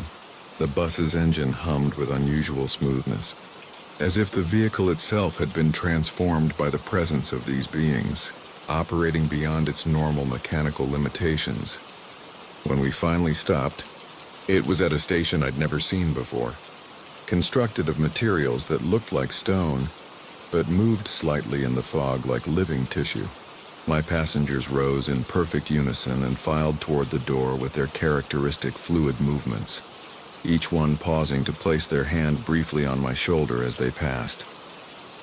Their touch was cold but somehow comforting, carrying a message I couldn't understand, but felt deeply in my bones. As the last passenger stepped off the bus, the fog began to lift, revealing that I was parked at Central Station exactly where my shift was scheduled to end. The GPS flickered back to life, showing my normal route, and the radio resumed its late-night programming as if nothing unusual had occurred. But I knew something fundamental had changed. Both in me and in the city I thought I understood. Now, every night when I drive the 47 route, I watch for those figures at the stops, wondering if they'll return and where they might take me next. The city feels different now, layered with possibilities and destinations that exist just beyond the edge of normal perception, waiting for the right conditions and the right passengers to reveal themselves once again.